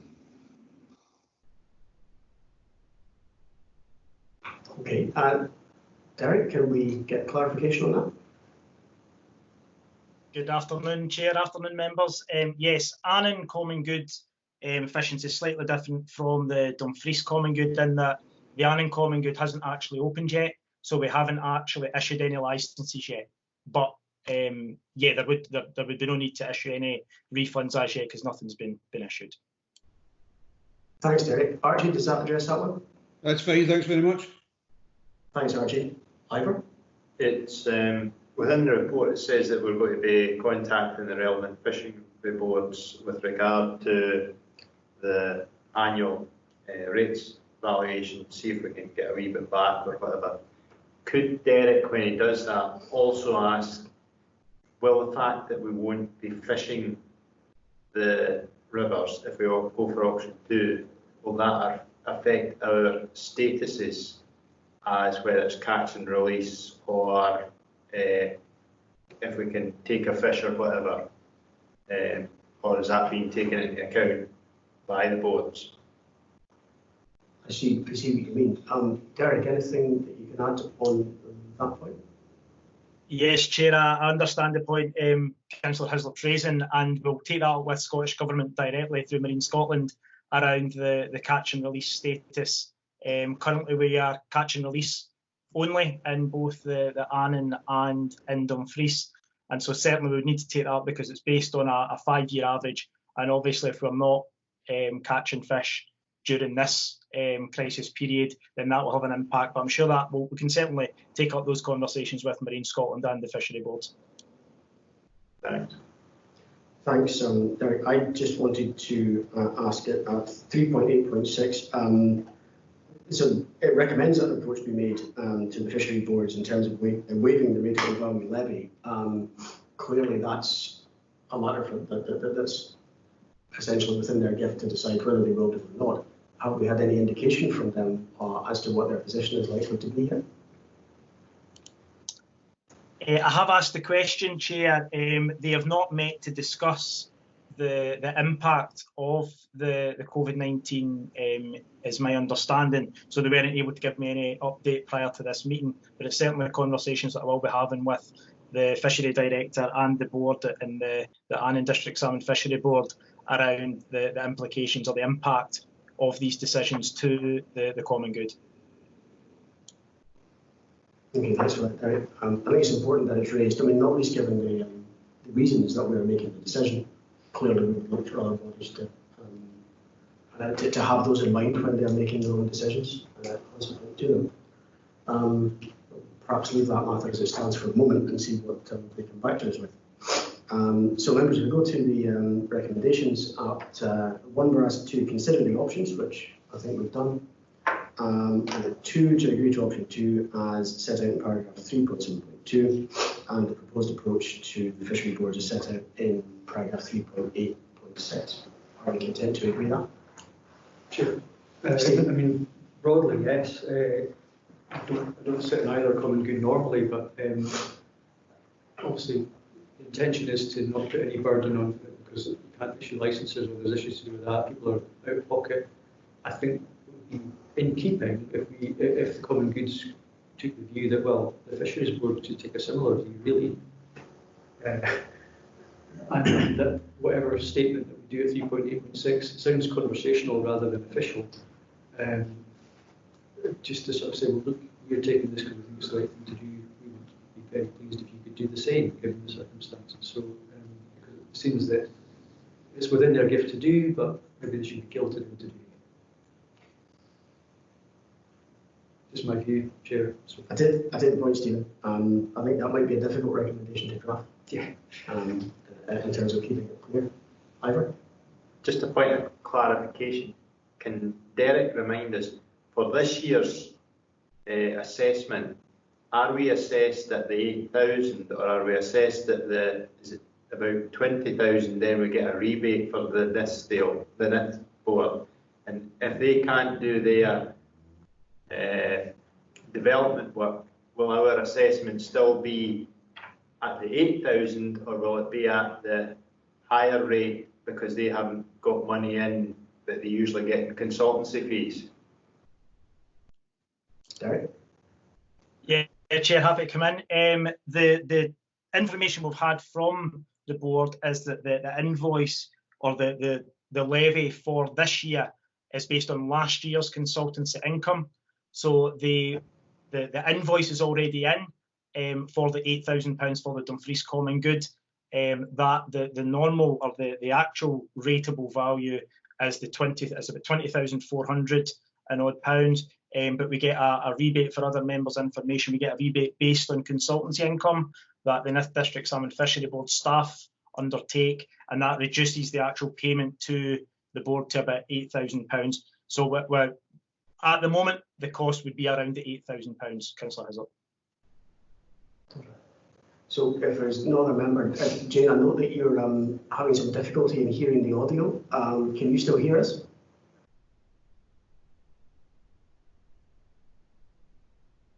Any feedback either way? Ian will bring you in and then we'll go back to the recommendations. Thank you. Just a point there. I'm trying to catch up with this electronic. Sorry about this. So at 3.2.1, it talks about the 1.5 net and it talks about 27, I think it was licenses last year, down to 19 this year, 47 available. What's the half net saying about this? What kind of feedback are you getting? Okay, you haven't actually granted them yet, but what are they saying? Please. Yes, Chair, for yourself. I've had a few representations from the half-netters. Several of them would be practising the sort of stay home, stay safe message that we are promoting as a council and our partners. Others are keen that they are able to go fishing. As Councillor Critters are aware, there's a very limited period of when the fishing runs, and June, July is a critical period for the half-netters. And so they'd be very keen that should lockdown or the guidance and assuming or not, preempting what members decide today, but they would like, if licences were to be issued, for that to be done in early course so that they can, they can make use of that fishings. But certainly they're all the ones that I've certainly spoken to are understanding of the situation we find ourselves in. In the Dumfries side, there's been a few social media reports or queries into us, but the rivers are reportedly very quiet, so it's looks like people are respecting the guidance, local guidance and government guidance that's going out there. Just maybe for yourself, Chair, governance, I just wonder what your understanding is of that. So if we agree this is option 2 today and the restrictions are lifted on, say, the 7th of May, would it be an automatic? So then we could grant applications? Is that what we're saying? Yeah. Yes, Chair, Councillor Critters. The intention would be that it would be until the guidance changes, and as soon as the guidance changes, then we would look to issue licences. Thank you. Okay. No, thank you, Ian. That's important clarification. Okay, so turning to the recommendations, we've certainly considered the options. Are we content to agree to option 2, as set out for paragraph 3.7.2, and the approaches to the fishery board as set out in paragraph 3.8.6? If we are agreed to that, can I suggest that perhaps there's an officer action that Derek update members in due course as to the response from the fishery board? Yeah. That might cover Councillor Thompson's point here as trying to draft an interestingly worded recommendation. Members, we've been going for about 2 hours. Does anyone want a break or shall we continue? 10 o'clock we started, Chair. I will be responsible for this meeting. I recognise that most of you have been in this room for quite some considerable time. We are about halfway through the agenda. We've been going about 2 hours. We could take 20 minutes. Okay. So in that case, we would want, I think we'll allow some time for technology to do what it does, and suggest that we reconvene at 2:15. Can I just say, Chair, that what I will do is, because of the way this system works, recordings are discrete, so I'll have to end this recording, and then I'll have to create a new meeting. So I'll send out the invite to all people joining it remotely, just to make a break between the two meetings. It will be scheduled for, it'll appear in your calendar as commencing at 3 p.m. But you can just open that appointment up and join that meeting, and we will be there. So if anyone's unclear, I'll be available during the break. So, but suffice to say, you will be getting an email within the next couple of minutes inviting you to a second meeting. Yeah, and that'll make all of that plain. Yeah. Okay. What should we do? And we will adjourn just now until 2:15. Thank you.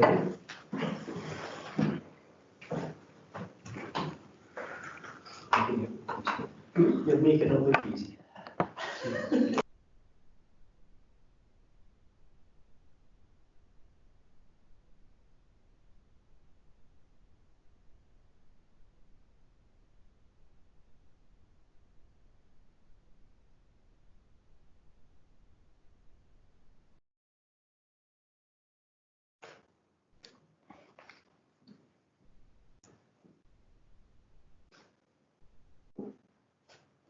Okay, members, the recording is recommenced. Welcome back. We've reached item 9, which is the Major Festivals and Events Strategy 2018 to 2020, Proposed Grants Programme and Sector Development Initiatives for Financial Year 2021, report by Head of Neighbourhood Services and Head of Economy and Development. Major festivals and events projects are important not only to our economy, but for the quality of people, the quality of life for people here, as well as our region's profile. And it is, of course, of concern that it cannot be held in the usual way this year. However, the sustainability of the organisations which hold these events is key, so that they can, in due course, help contribute to our economic recovery. The recommendations from the Events Partnership and the proposals here present a balanced and realistic set of proposals for us to consider. Ian Barr is on Teams and Steve Rogers is here in the room in order to assist members with any questions. Ian, Steve, is there anything either of you would like to add to the report before we go to members' questions and comments? No, thanks, Chair. Nothing to add. No, thank you. Thank you both. We'll move straight to members' questions and comments then. Adam? Thanks, Chair. I think it's a really comprehensive report, which I'm sure we all welcome, and I'm particularly pleased it makes reference to the fact, obviously, we don't normally fund organisations directly in a major festival event strategy.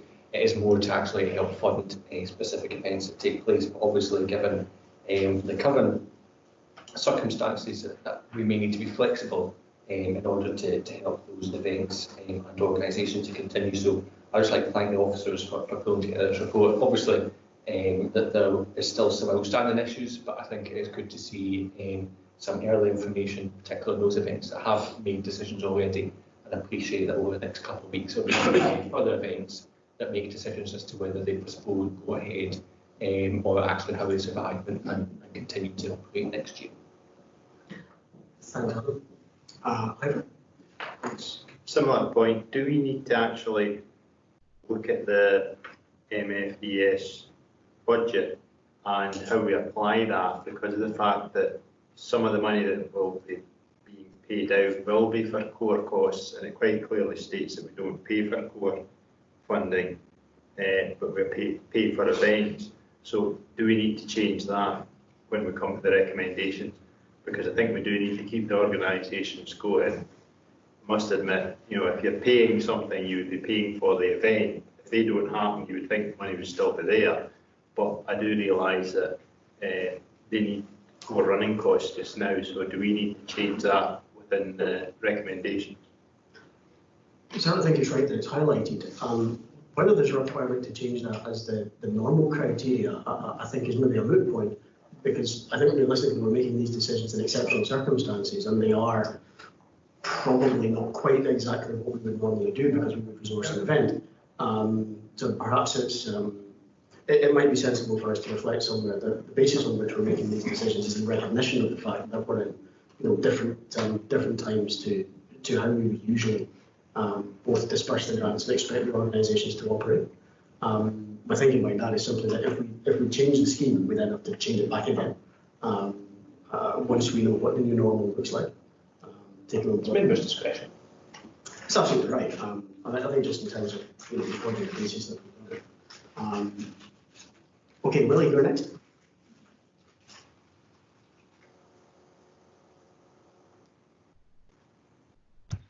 Wasn't ready for you there, Rob. Rob, just to the point you made, and one that Ivor has made, and I'm picking this up in 3.9 of the report, where there are many development trusts and similar communities and engagement organisations across the region which have events planning and delivery as part of their remit. And I think there's reference to the 3.11 in terms of the Stranraer Oyster Festival. And they employ people to look at that festival, which is a major festival for Stranraer in the west of the region, as well as the whole of Dumfries and Galloway and its economy.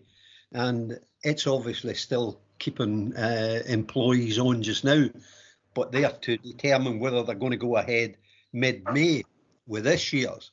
And we heard Steve speak earlier in terms of social distancing, what effect this is going to have when we come out of it in terms of the tourist industry. And the Oyster Festival does depend on tourists and day visitors, etc.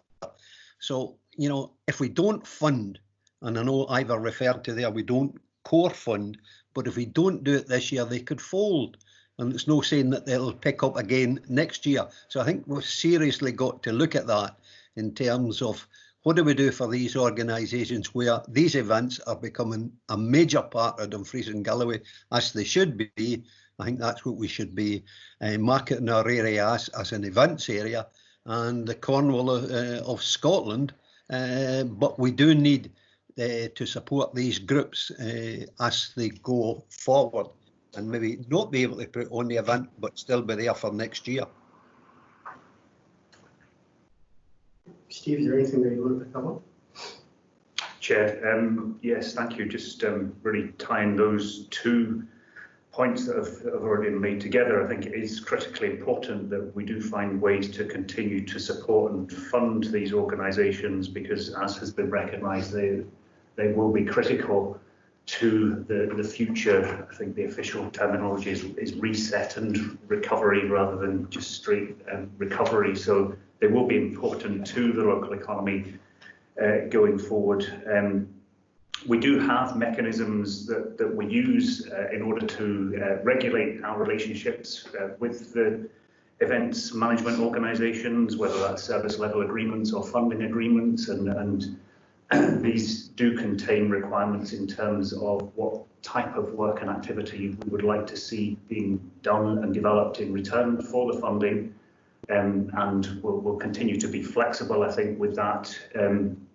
We do have that ability that these organisations still need to be doing forward planning, preparation works, albeit in a time of uncertainty, given some of the recent announcements that have come out of the Scottish Government just this week. Some of the timescales might have to be shifted in terms of the realistic timetables when certain events and activities can occur, but I think that there is flexibility in the programme to allow us to roll those forward. I don't know, Ian, if there's anything further that you wanted to add. No, that's helpful, Steve, and we're in constant touch with the Stranraer Development Trust, and we know how important the Oyster Festival is. They're modelling different contingencies at the moment, but still hope that some form of Oyster Festival can go ahead in September. Okay, thank you both for that. Yeah. Thanks, Sherry. And I just wonder, have you got any comments in regards to, we've all received, I think, an email in regards to Big Burn Supper. Just wonder if you comment on that, please. Okay. Chair, was that directed to myself? Yes, absolutely. Yeah, no, I understand, and I understand how important Big Burn Supper is, and what a lively festival it is, and it reaches out to different audiences that don't always go to other arts or cultural festivals. We don't want any of the signature events to be treated as a special case, and so members will see that Big Burn Supper, as well as Spring Fling and the Arts Festival, are due to go through their mid-term reviews with immediate effect if members are agreeable to that action. So that mid-term review should take place within the next 6 to 8 weeks with the Big Burn Supper organisation. Their festival actually has just finished quite recently in January, and they had the full funding of 33k for that festival.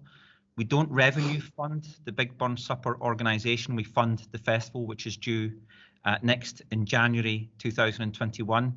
And I'm looking forward to doing the mid-term review with that organisation. Okay, thanks for that. Yes, of course.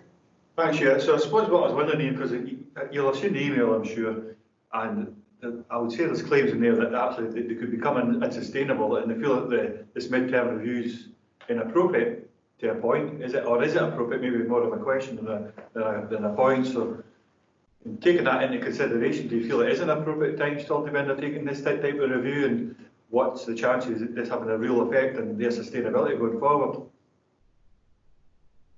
Carry on, Ian. No, I think the point's well made. I think my view as the officer is that I don't want to start to recommend exceptions, even though this is a difficult and exceptional time. There's recommendations for funding for the Book Festival, the Tour of Britain and the Scottish Rally, because they have gone through the mid-term reviews, and that was a positive process. And I have got all of the information I require as an officer to make recommendations for the continued funding to the members on this committee. The mid-term reviews should be able to go forward without any problems in the next 6 to 8 weeks for that final set of Big Burn Supper Arts Festival and Spring Fling. I believe that's a positive policy process that we have in place, a bespoke process for Dumfries and Galloway. It gives us a bespoke event strategy. Big Burn Supper only took place 3 months ago. It gets project funding for the festival, and I believe that as long as we know that the follow-up report to this report goes before a council committee in July or August, I believe that those mid-term reviews are still the best policy that we can enact. Thank you. You want to come back? Yeah, please. Thanks. I suppose maybe you can't answer it, but be explicit, please, if you can. It's just around about their sustainability. From what you're saying, it seems like, okay, they're just at an end of a year. They're getting into a new year. They should be sustainable over the next couple of months till this review's undertaken. Then thereafter, the policy could be implemented and further funding if that's the case. But I'm just looking for reassurances that this organisation won't go belly up, so to speak, if we make this decision today. No, I appreciate that. I can give an explicit answer, and the explicit answer is that unfortunately the council hasn't been able to get hold of any financial information from Big Burn Supper.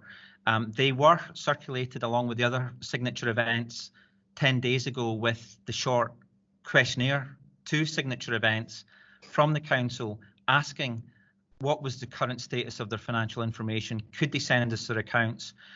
We received full replies from the other signature events, but sadly we don't have that information from Big Burn Supper. So it is a concern, the organisation is a concern. I've got full information on all the other signature events with the exception of that one. Thank you. Thank you for that. Ian, I think you wanted to come back. Just wondering if Ian or Steve would be able to contact maybe the Big Burn Supper if it's an issue for them with regard to some of those new things that are coming through, you know, the enterprise agency, small creative arts scheme, if they could get money out of that, if they require funding, it's maybe something as an action that you could take forward.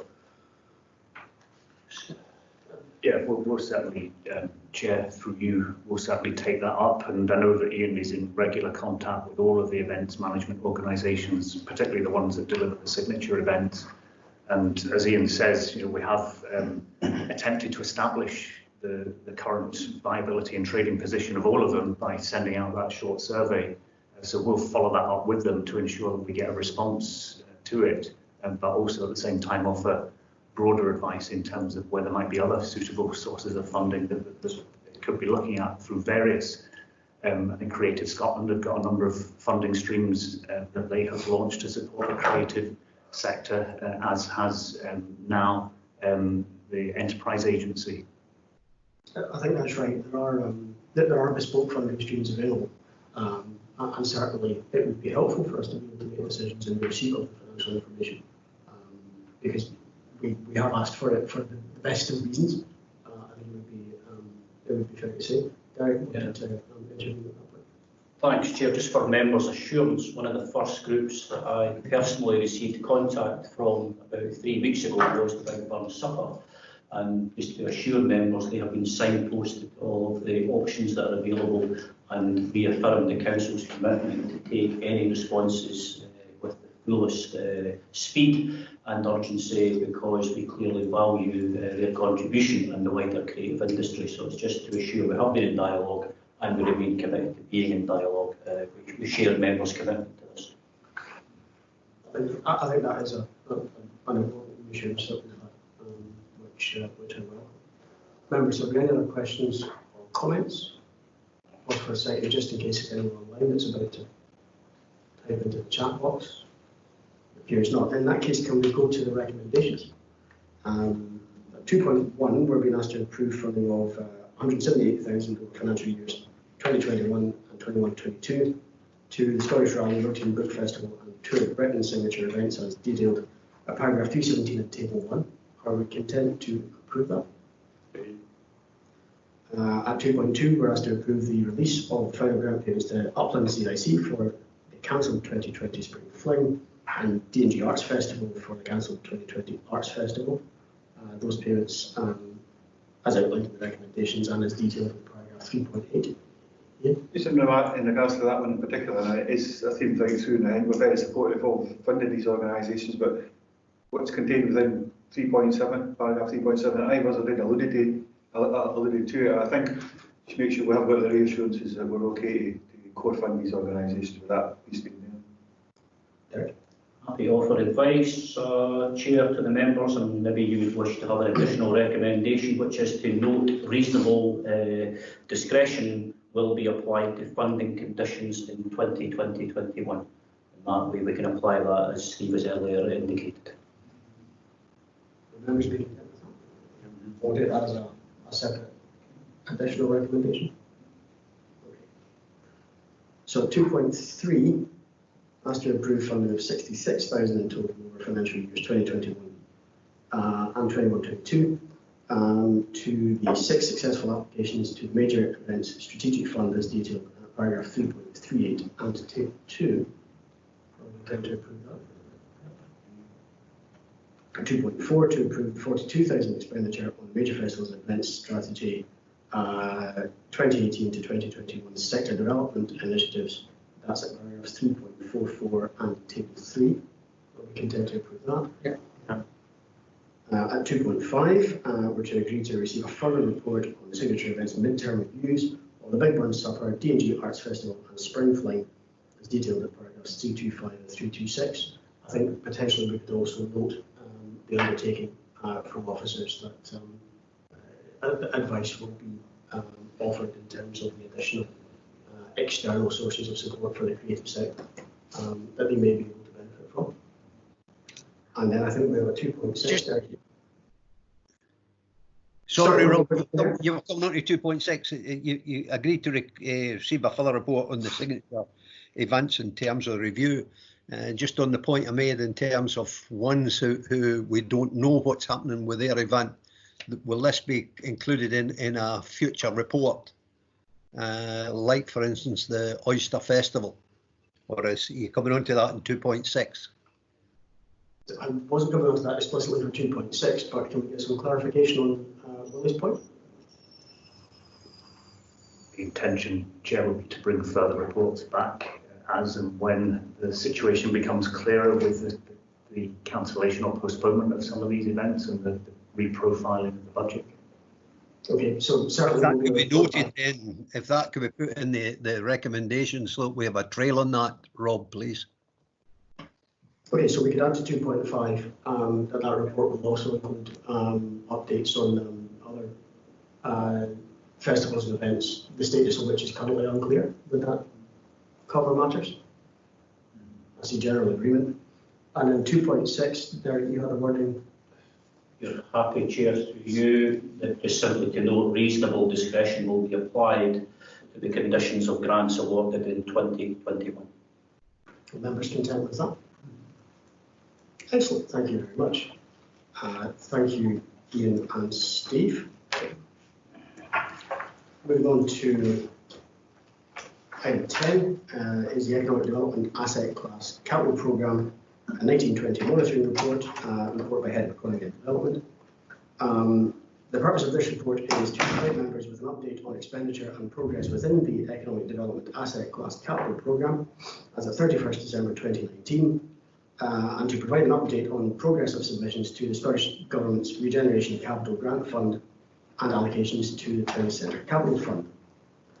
It's important that we maintain momentum on this work to ensure that we are supporting our towns in the recovery from COVID-19 and beyond. Simon Fieldhouse and Melissa McGarry are both on teams to assist members with any questions. I'll open this up to members. Archie? Yeah, thanks very much, Chair. It's on 4.2. I had a discussion with Jim Dempster yesterday regarding the underspend of £27,545.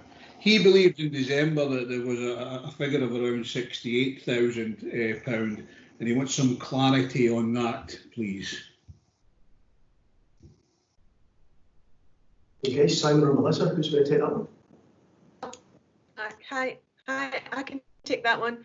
So we went back to Councillor Dempster and clarified that to satisfaction yesterday. But Chair, just to clarify for the subcommittee, we're preparing the financial monitoring report for this committee meeting, and we reviewed the financial monitoring spreadsheet for that project.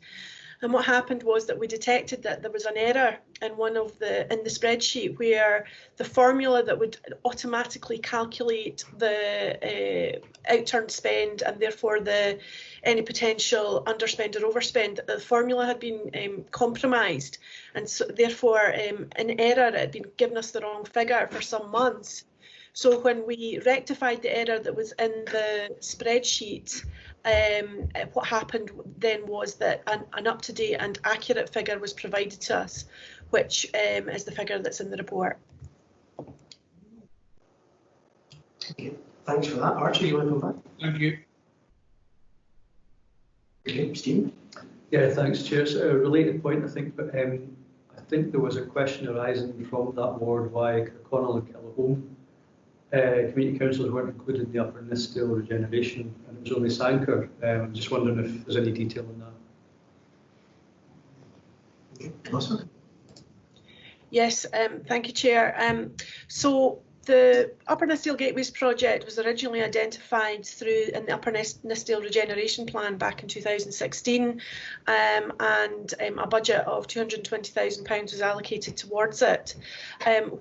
The funding for it comes from the Economic Development Asset Class, and as such it's not a fund that external organisations are able to. We don't invite bids from external organisations into that particular fund. Members will remember that the Town Centre Capital Fund, which was established in 2019, is a one-off fund to enable community councils to actually bid into. So there is or was an opportunity for community councils Sancra Community Council and Kirkconnell Kellerholm Community Council to bid in last year, but no bids came in. So what we weren't doing was creating an opportunity for people to bid into our economic development asset class. What we were trying to do through this, the allocation of this underspend, was respond to the decision by Economy and Resources Committee that the funding needed to be reallocated into Upper Nithsdale. Now, given that there are relatively modest amounts available, we still wanted to spend it within the parameters of the Upper Nithsdale Gateways project. And obviously what we took the view that focusing on the district centre, which is Sankar, and supporting Sankar Town Centre in terms of tourism as part of this project, tourism signage, that would be the appropriate direction in which to go. Sankar Community Council expressed an interest in coming up with a proposal to do just that. We're waiting to get the more detail on it, but in principle that seems satisfactory. Our team, as was, because my team's just been redeployed, but when the paper was written, we're dealing with over 40 different projects, and it seemed appropriate at that particular time to enable Sankar Community Council to take forward the delivery of the proposal to finish off this project on our behalf. Okay, Stephen, you will come back. Thanks. No, that's quite an extensive answer, but I suppose the short question is, would it be possible to maybe engage with the other community councils just to clarify that, so that they don't misunderstand maybe what's actually happened here, just in the spirit of sort of engagement and transparency? Okay, Melissa, would that be enough? Yes, happy to do that, Chair. Thank you. Okay, thank you. Willie, you're next.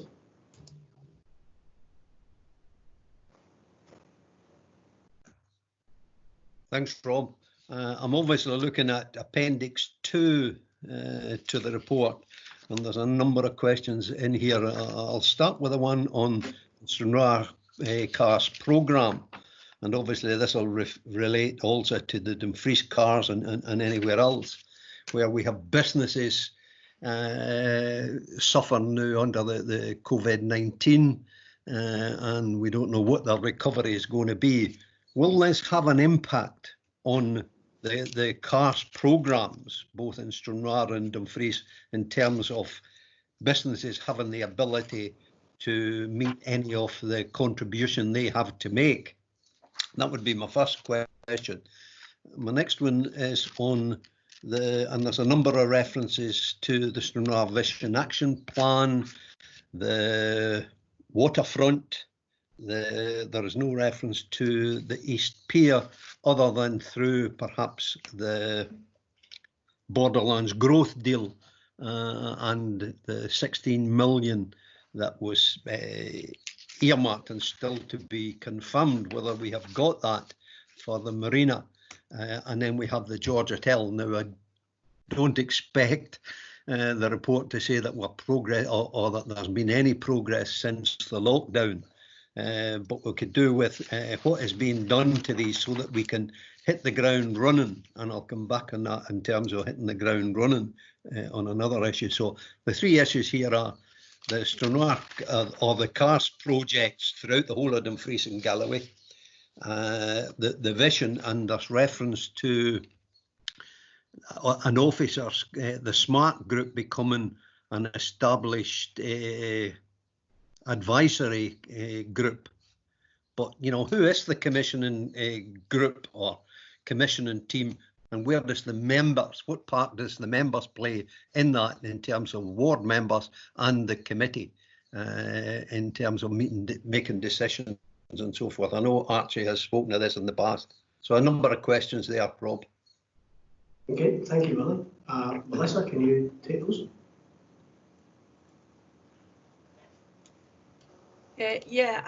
I'll perhaps allow Simon to speak about the Stranraer Cars project. The Dumfries Cars, well, at the moment, the current position is that Historic Environment Scotland have advised our colleagues in development planning who were leading on this bid.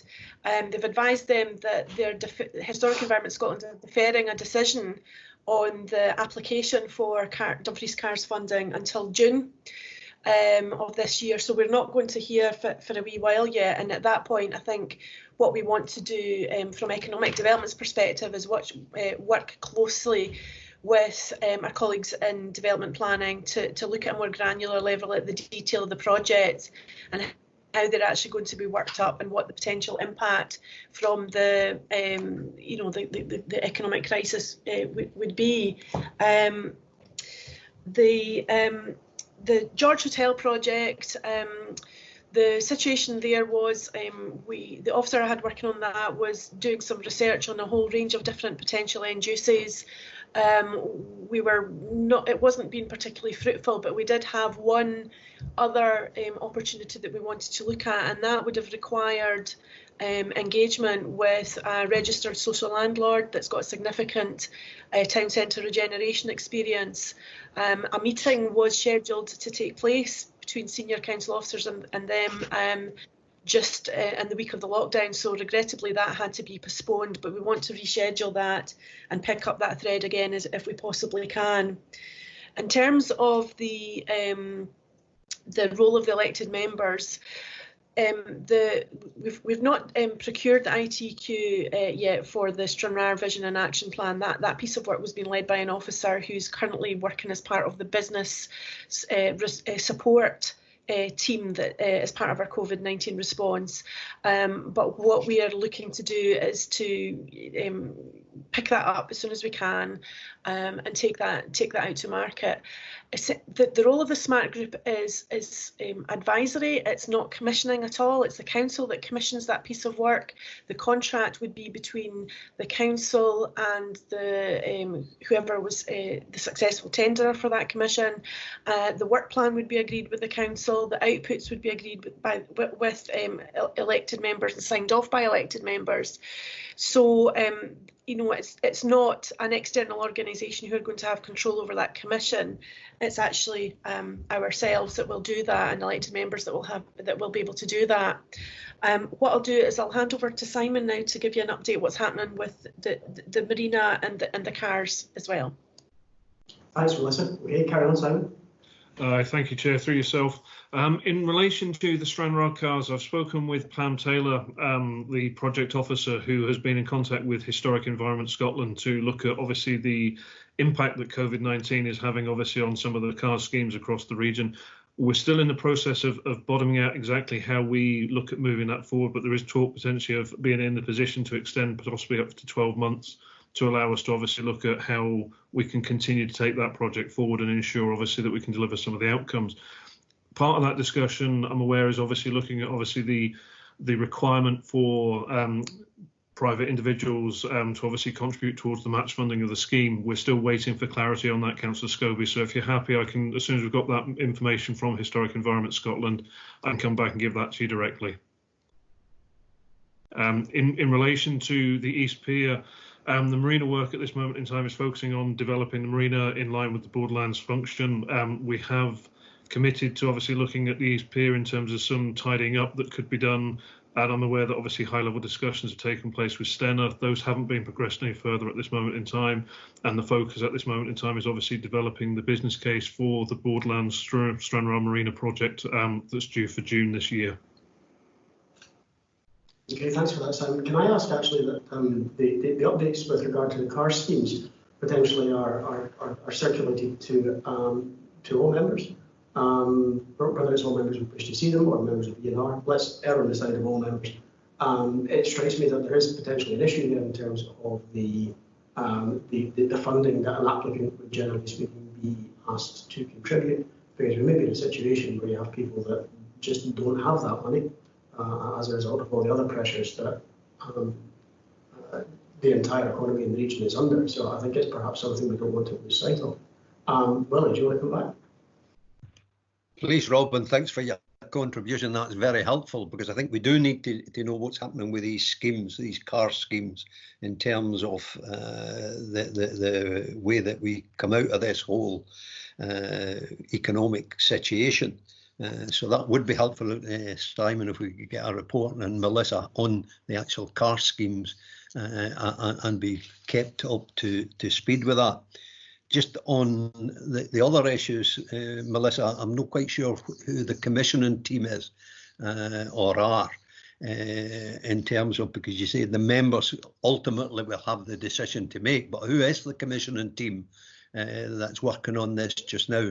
And I accept that SMART has now constituted as a separate group, but it's keeping the members up to speed, because this is the first I've heard of the social landlord. I've no doubt I can guess who that is, and hopefully something can come of that. But as local members, we need to be kept up to speed with it and be advised. Now, this is news to me, and I'm sure it will be to the other 3 members, that this interest has been shown, and hopefully that will still continue. But could we get an update on that one, please, on where we are and Borderlands in terms of the East Pier and the Marina, please, Simon? Okay. Who wants to come back on that? I see heads are nodding, which is good. Simon, carry on. Sorry, Chair, through yourself. Yes, we'll make sure, obviously, that we look at the further updates coming back to ward members, sort of on Stranraer, the Borderlands project for the Marina, East Pier, and I'll let Melissa obviously answer the question with regard to the commissioning model. Okay, thanks for that, Simon. Melissa. Commissioning, but what I mean by that is the process by which we procure. We go through following the council's procurement policies. Officers develop an ITQ. We develop that in consultation with others. We then take it to market through the relevant processes, evaluate the tender responses, and then appoint. Usually then what happens is, upon appointment, we then have an inception meeting with the appointed consultants. Usually with a view to exchanging information. As a follow-up to that inception meeting, we get the proposed work plan from the appointed team, which obviously is the piece of information I think elected members are going to be particularly interested in, is what's the actual pathway to producing this vision and action plan, what are the events, what are the consultations, what are the timescales for all of that. So we would do that in conjunction with the appointed consultant team, get that signed off. We would obviously bring that to elected members for them to view, so that they understood exactly what was happening and when, and then the council officers manage that contract with the commission team on behalf of the council. The role of the SMART group is to help assist us if we need to, for example, arrange particular community consultations. They can help advise us, if there's anybody that we're proposing to consult with that we've missed out. Obviously, we want elected members to be part of that discussion, the local elected members. We had in place processes. We were providing regular briefings and committee meetings, etc., to elected members. So that information will all feed into that, so that we can make sure that elected members, particularly the local elected members, have an understanding of what's happening and when, and can comment and advise us on the processes. Pleased to hear that, Rob, from Melissa. But the ward members have got to be at the heart of the whole thing, and we've got other groups other than the SMART group that we need to consult with. So we need to have a wider consultation and not just rely on one group. Much as we appreciate that group coming forward, we need to be discussing it with the whole, or the stakeholders, being the people of Stranraer and the surrounding area. So please, and if we could get an update on that, Melissa and Simon, that would be great. Just a point that's not within the report, Robin, we spoke about yesterday, and that's the coming back to our recovery, our economic recovery, and we've got the 2 major trunk roads, the A77, A75, and that we really need to be cited on it in terms of, and focused as to the need for these 2 roads to be upgraded for tourism and many other local businesses to recover. And as I said yesterday, the Mid and East Antrim Borough Council is to give evidence to the Northern Ireland Affairs Subcommittee in Westminster and they will be referring to both trunk roads. So it would be good to give support to our friends in the partnership, the North Channel Partnership, to give support for the upgrading of both these roads. Okay, note the point. I think it's not strictly speaking from the asset class capital programme report, but it's nevertheless an important issue. And I agree with you that our relationship with Mid and East Antrim, which had only just really started before we were into lockdown, and indeed Borderlands will be, I would anticipate, two very important areas of work for us as we start looking at how we assist economic recovery or recovery to the new norm for the region. Archie, you're next. Yeah, thanks for allowing me back in, Chair. It was just something on 418, which is the RCGF funded investment projects for the future. There is a potential for identification of target list, but it doesn't tell you how we actually put those identifications in. Obviously, the Veterans Garden, for instance, was one previously, which just shortly lost out on getting funding. And I'm just wondering if that was a potential to go forward to the next list.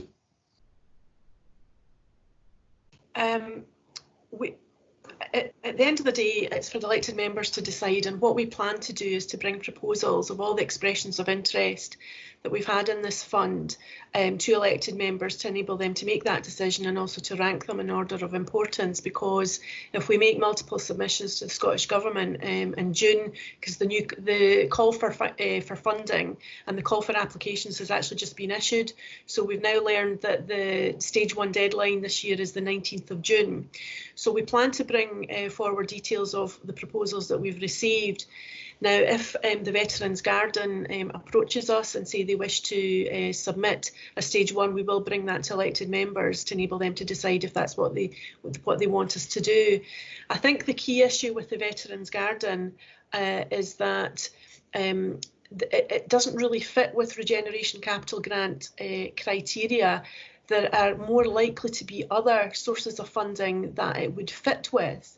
What we've not been able to do is to explore with the Veterans Garden group which other funding sources of funding that they've been looking at, and which perhaps additional sources that they might be more suited to applying for. However, having said that, we wouldn't discourage them from applying for Regeneration Capital Grant Fund, but I think we have to be realistic.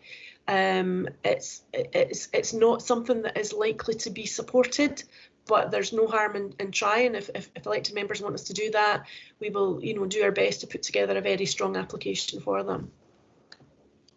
Thanks for that. Thanks, Chair. I just wonder then if it's appropriate to ask Derek at this point if we can probably have a meeting offline with regards to that and see where we can get support elsewhere. Okay, I think we can do that. I think we can do so. Fine, absolutely. Thanks, Archie. Okay, members, we'll move to the recommendations. At 2.1, we're asked to note expenditure under the Economic Development Asset Class Programme from April to December 2019, as set out in Appendix 1. Are we content to note that? Noted. 2.2, I know there's been some discussion over this, but as matters stand, the recommendation is agree that, subject to a detailed proposal being submitted and assessed by officers, that approval of Sankey Community Council's proposal be delegated to the Head of Economy and Development as detailed in paragraph 4.2. Are members content with that? We are. 2.3, note the progress on projects set out in Appendix 2 and the draft Annan Town Centre Regeneration Plan set out in Appendix 3. Are we content to note both of those? We just note, because you did make comment in terms of the car scheme, that we get a report back on the car scheme across the region.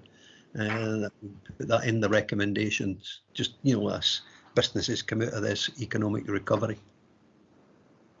Yeah, I'm happy to add that, as I think it's something we'll need to consider.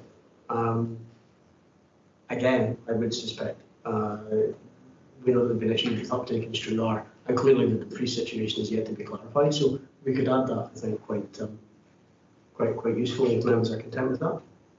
Thanks, Rob. Thank you, Willie. At 2.4, note the update on progress in the Town Centre Capital Fund is detailed in paragraph 45 to 47 and Appendix 4. Happy to know that. 2.5 will be update progress on the 7th round of submissions to our CGF in paragraphs 4.8 to 4.11. 2.6 agreed to receive a further update on the Kell Home Skills and Innovation Centre project once we have more detailed feedback. We're content to review that. And finally, 2.7 to agree to receive recommendations for applications to the 8th round of our CGF, as well as an outline of potential list of projects for RGF submissions for future rounds should they arise, to the ENR committee in June 2020, which will in turn, I guess, be pending other decisions on whether this committee is still continuing at that time. But as matters stand, to the June 2020 committee. Are we content with that? Excellent. Thank you. Could I just ask on it's not here, but as an operational issue that members in Stranraer get an update on the regeneration of Stranraer, the waterfront, etc. On the question asked, right? Happy to have it as an operational issue. So I've no difficulty with that being provided as an operational action. It's as easily emailed to 43 members as it is to 4. I suppose what I would just say is that I'm conscious that preparing that can't be at the expense of the other work that's going on at the moment. Melissa quite rightly refers to a team that has been redeployed, and that will be the position across the piece. So can we agree that that's an operational action subject to the other pressures that are on all staff at the moment, if members are content with that? Happy with that, Rob. Okay. Excellent. Thank you, Simon. Thank you, Melissa. We'll move on to item 11, which is the property, buildings, other asset class capital programme 1920 monitoring report, report by Head of Economy and Development. This report provides members with updated information on the proposed property, buildings, brackets, other asset class capital programme, and provides detail regarding the projects which have financial movement. Clear from the current situation that our council can operate from a smaller number of locations, and that we have made a significant shift into the digital age and into smarter working, which will assist with the transformation programme objective of fewer assets. It's especially good to see some of the projects in this report, such as Militia House and Ashwood House, which we hope will assist with that longer term objective. Paul McCulloch is available on Teams to assist members with any questions. Paul, is there anything you'd like to add at this point?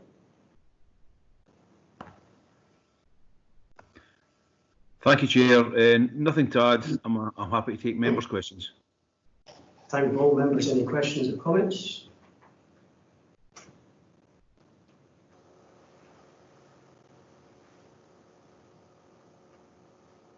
Okay, nothing in the room. I'm seeing nothing appearing on chat, so if members are all content, we'll move swiftly to the recommendations.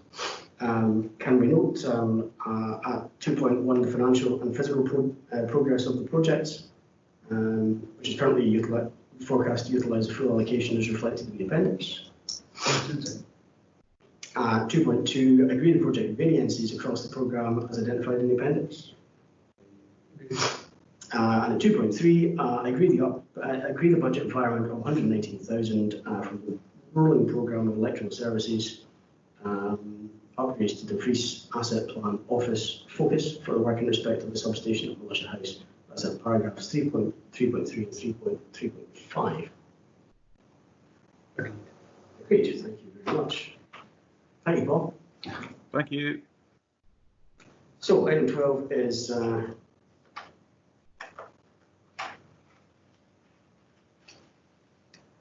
road network management, street naming and development at Hall Meadow Annan, report by Head of Roads and Infrastructure.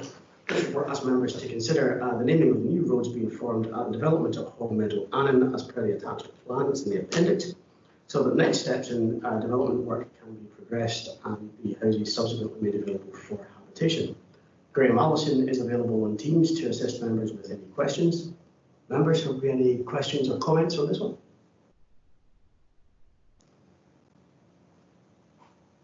It appears not. Are we content then to agree Hall Meadow Place, Hall Meadow Drive, Hall Meadow Grove, Elm Park and Elm Avenue as the preferred names for the new roads? Agreed. That's agreed. Thank you very much. Item 13. Road network management, street naming development at the former Lockerbie Academy, Lockerbie. Report by Head of Roads and Infrastructure. Again, this report asks members to consider the naming of new roads being formed at the development at the former Lockerbie Academy, as per the attached plan in the appendix, so that the development work can be progressed.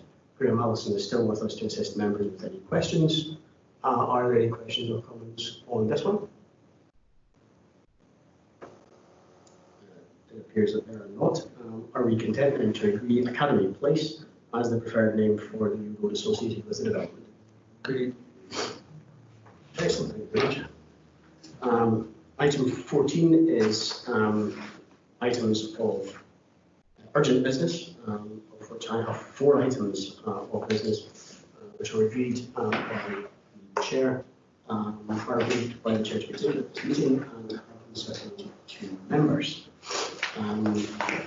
Members, if you've had sufficient sight of these by now, I would intend just to proceed straight through them, because this has been a long day for everybody. Item 14, I beg your pardon, 13 was the other business. So item 14 is COVID-19 emergency response free school meals, report by Director of Skills, Education and Learning. This report provides members with details on the arrangements our council has put in place to provide free school meals for children and young people across Dumfries and Galloway during COVID-19, and proposes an enhanced model for consideration. This report is presented as an additional late report for member consideration due to emerging policy advice and response. The report should not be delayed to a later meeting due to the need to progress with pace as part of the emergency response. Gillian Brightson is available on Teams to assist members with any questions. Gillian, is there anything you'd like to add to this report? No, nothing to add, members, but I'm happy to take any questions. Thank you, Gillian. So I'll open this to members' questions or comments. Stephen? Yeah, it was actually just about the, I appreciate the value of having the options. I think I'm more interested in the uptake, and there's 700 identified children and people who haven't, uptaken the offer as it stands.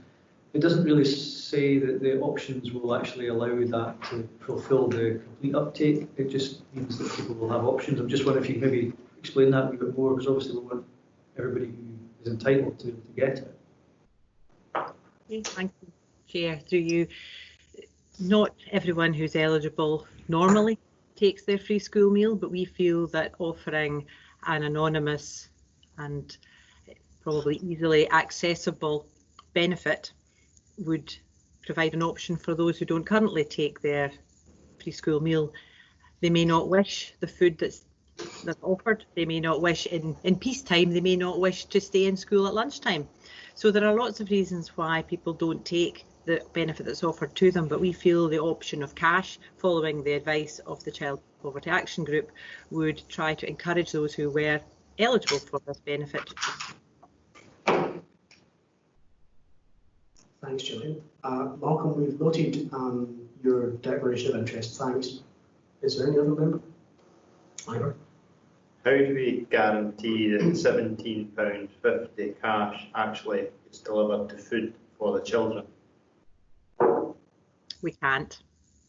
And I think that is the difficulty. We have considered this in the past. We have to support the Child Poverty Action Group and their robust policy recommendation, which is supported by the Joseph Rowntree Foundation, which are both significant players in this field with great credibility. So in accepting their policy advice, I think it's an important question, and that's something that Hugh and Lillian and I will be looking at procedures in place to ensure that any child that we have concerns around is not then missed. But I think on balance, it's the right step forward. We have to trust that parents make good decisions for their families, and that if there are any child or any children who we have concerns around, that we follow those up. Thanks, Julie. Ivor, do you want to come back? I think the fact that you're going to sort of keep an eye on children you have concerns about that might not get it, that covers my point. I think I'm quite happy with that.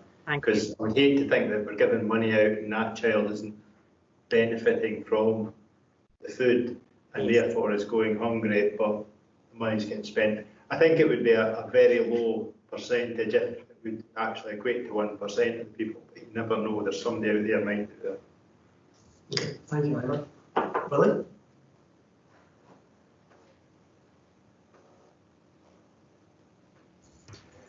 Yeah, thanks, Chair. I welcome this report coming forward and the difficulties that Gillian and the team faces in terms of how do we get essential food out there to people who and children who are on free school meals. How do we get that out there? And if cash is the way to do it, then I think that's the way we got to go.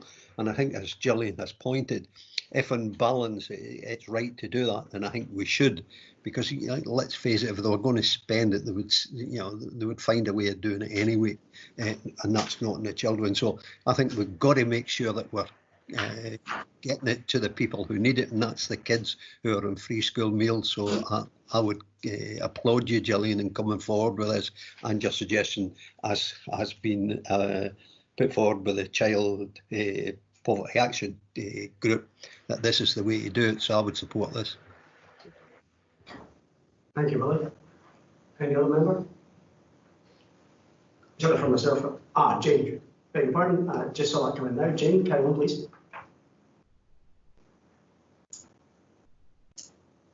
Chairman, Gillian, just in terms of identification of children, we've had a problem with identifying children for free school meals and then parents not taking it up in respect of PEF.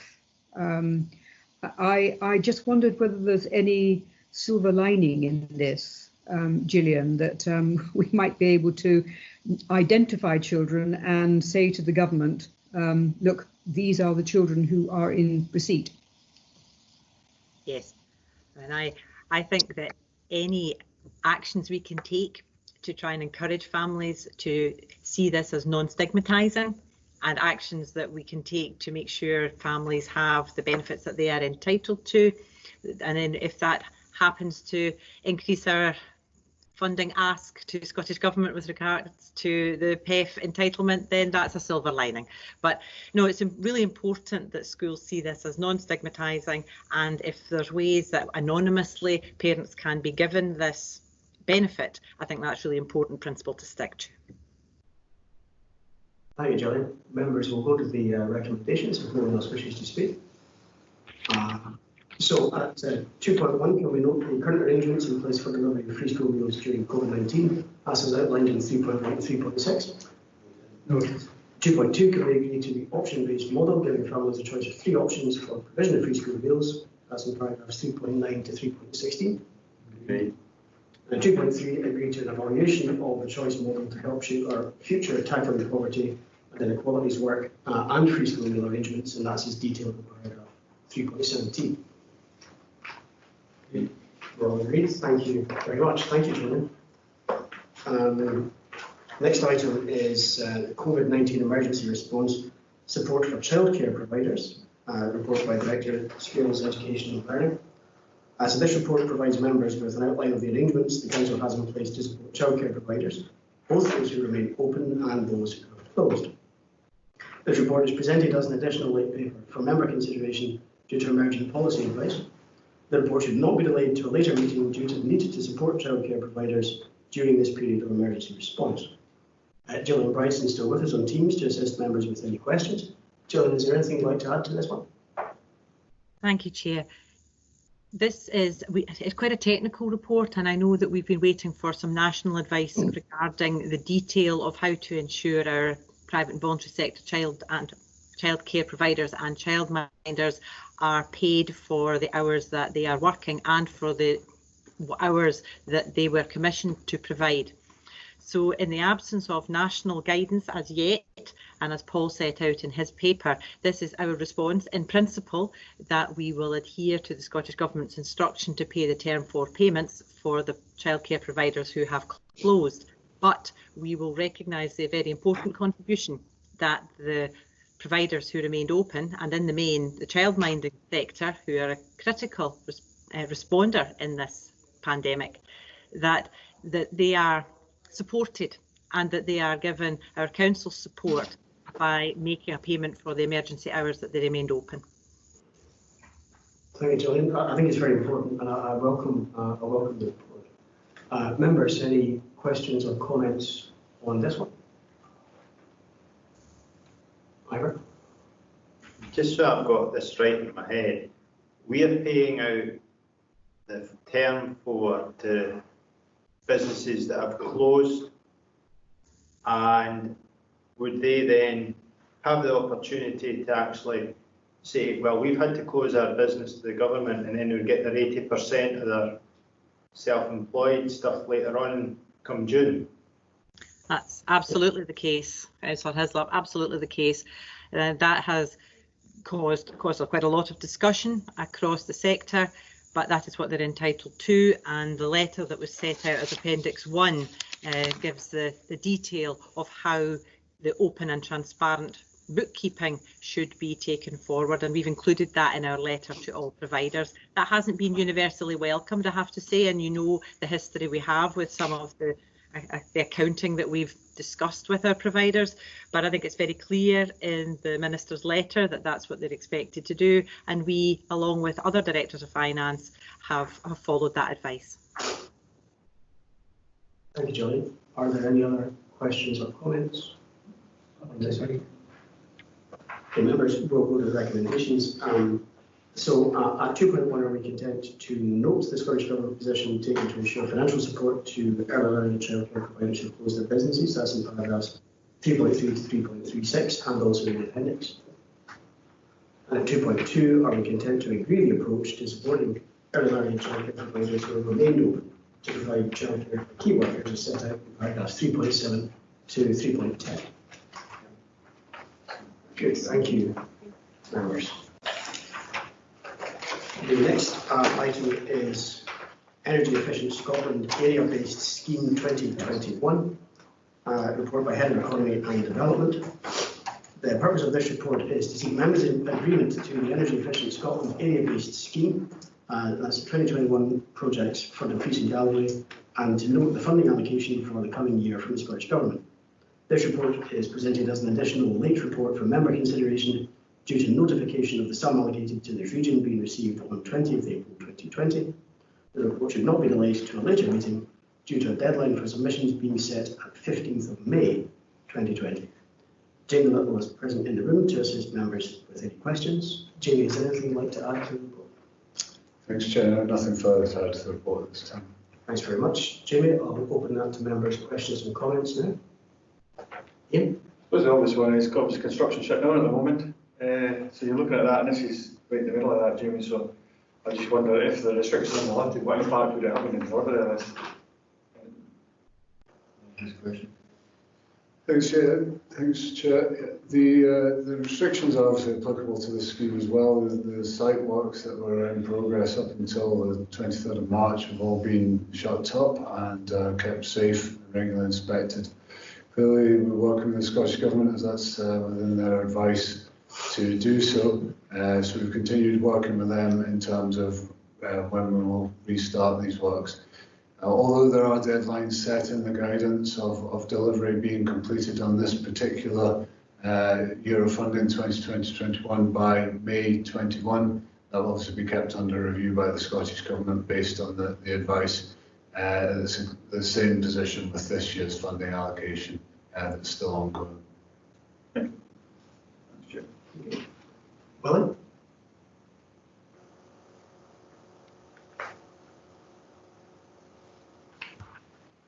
yeah, Chair, thanks again. A report, a welcome again, Jamie, and it's really just to ask a daft laddie question on fuel poverty, and we have it within the social rented sector, people living in abject poverty.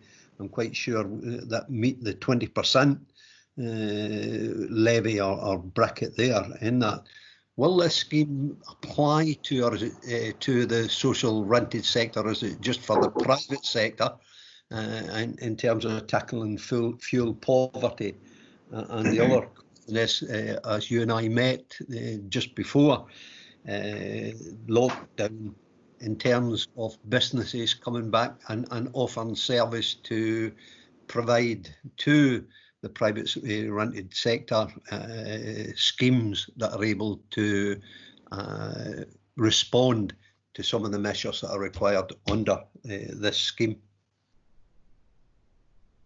Thanks, Chair. Yes, the funding in particular that's referenced here is only for the private sector. However, we do work in partnership with RSLs to try and make sure that where there's areas of mixed tenure properties, we're able to work in partnership with them. In terms of fuel poverty in the social housing sector, the energy efficiency standards for social housing 2020 target was due to be achieved by 2020, which saw a very high level of energy performance expected within their properties. Obviously, these works are running in parallel, and we will always try and find ways that we can work in partnership. We're doing so in some of the projects at the moment, especially in Dumfries, St Anne and Stranraer. So we are always seeking ways to work in partnership with the resident social landlords. In terms of the working with the private construction sector and seeking ways to open up the EcoFlex funding to them, that's something that had been scheduled to be discussed with the Scottish Government towards the end of March. But unfortunately, that meeting was postponed, and a request has been made for that to be held again at a later date.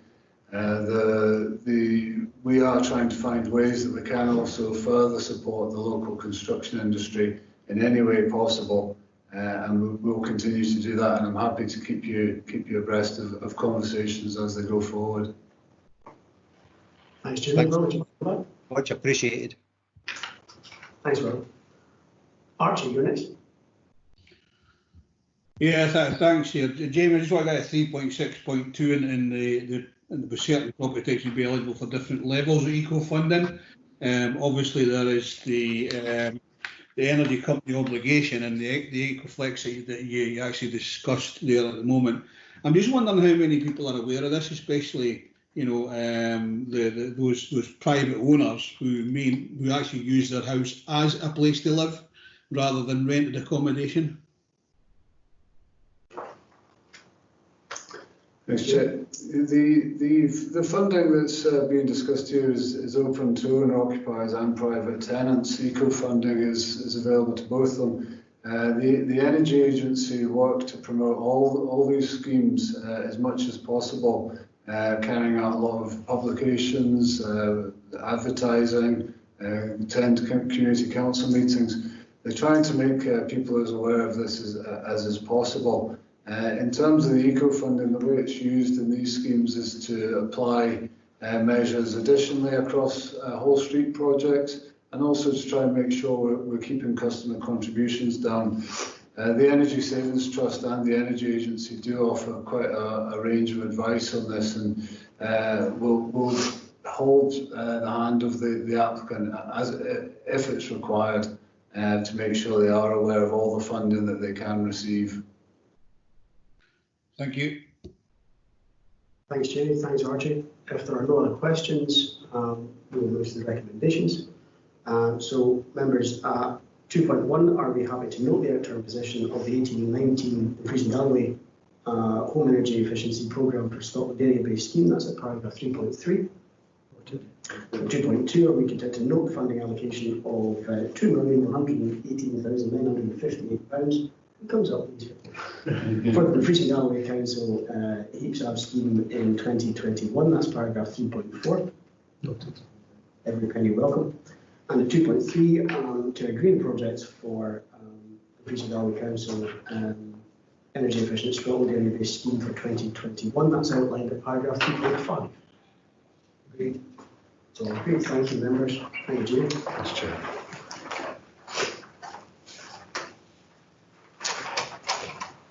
Final report on the agenda is bereavement leave policy. This is policy update. Report by Head of People and Transformation. Members are asked to approve the revised bereavement leave policy, which outlines the provisions for paid time off work in situations of the bereavement of a close family member. or dependent, such as a spouse, partner, civil partner, child, parent, sibling, grandchild, grandparent, or someone who depends on the employee for care, a close friend or other relative. This report is presented as an additional late report for member consideration due to the introduction of statutory parental bereavement leave on 6th April 2020. The report should not be delayed to a later meeting due to the Council having to react to and implement these arrangements through a revised bereavement leave policy. Stuart Flanagan is available on Teams to assist members with any questions. Stuart, is there anything that you would like to add to the report? No, thanks, Chair. Thank you, Stuart. I'll open it for members' questions and comments. Sorry, Archie. Yeah, thanks very much, Chair. It's an awkward question, I know, Stuart, but why is there a difference between teachers and every other member of staff in the council? Are the authorities saying that a teacher's mother, father, partner is worth far more than a cleaner's mother, father, partner with regard to this? So, I mean, it's a death in service responsibility, accountability, and a policy which should be right across the board, I would imagine. But I'm just wondering why there's a difference for teachers. Sure. Thank you, Chair, through you. So special leave arrangements are something that are, it's quite a historical term and condition, and these are agreed at national level through the negotiating machinery, through COSLA.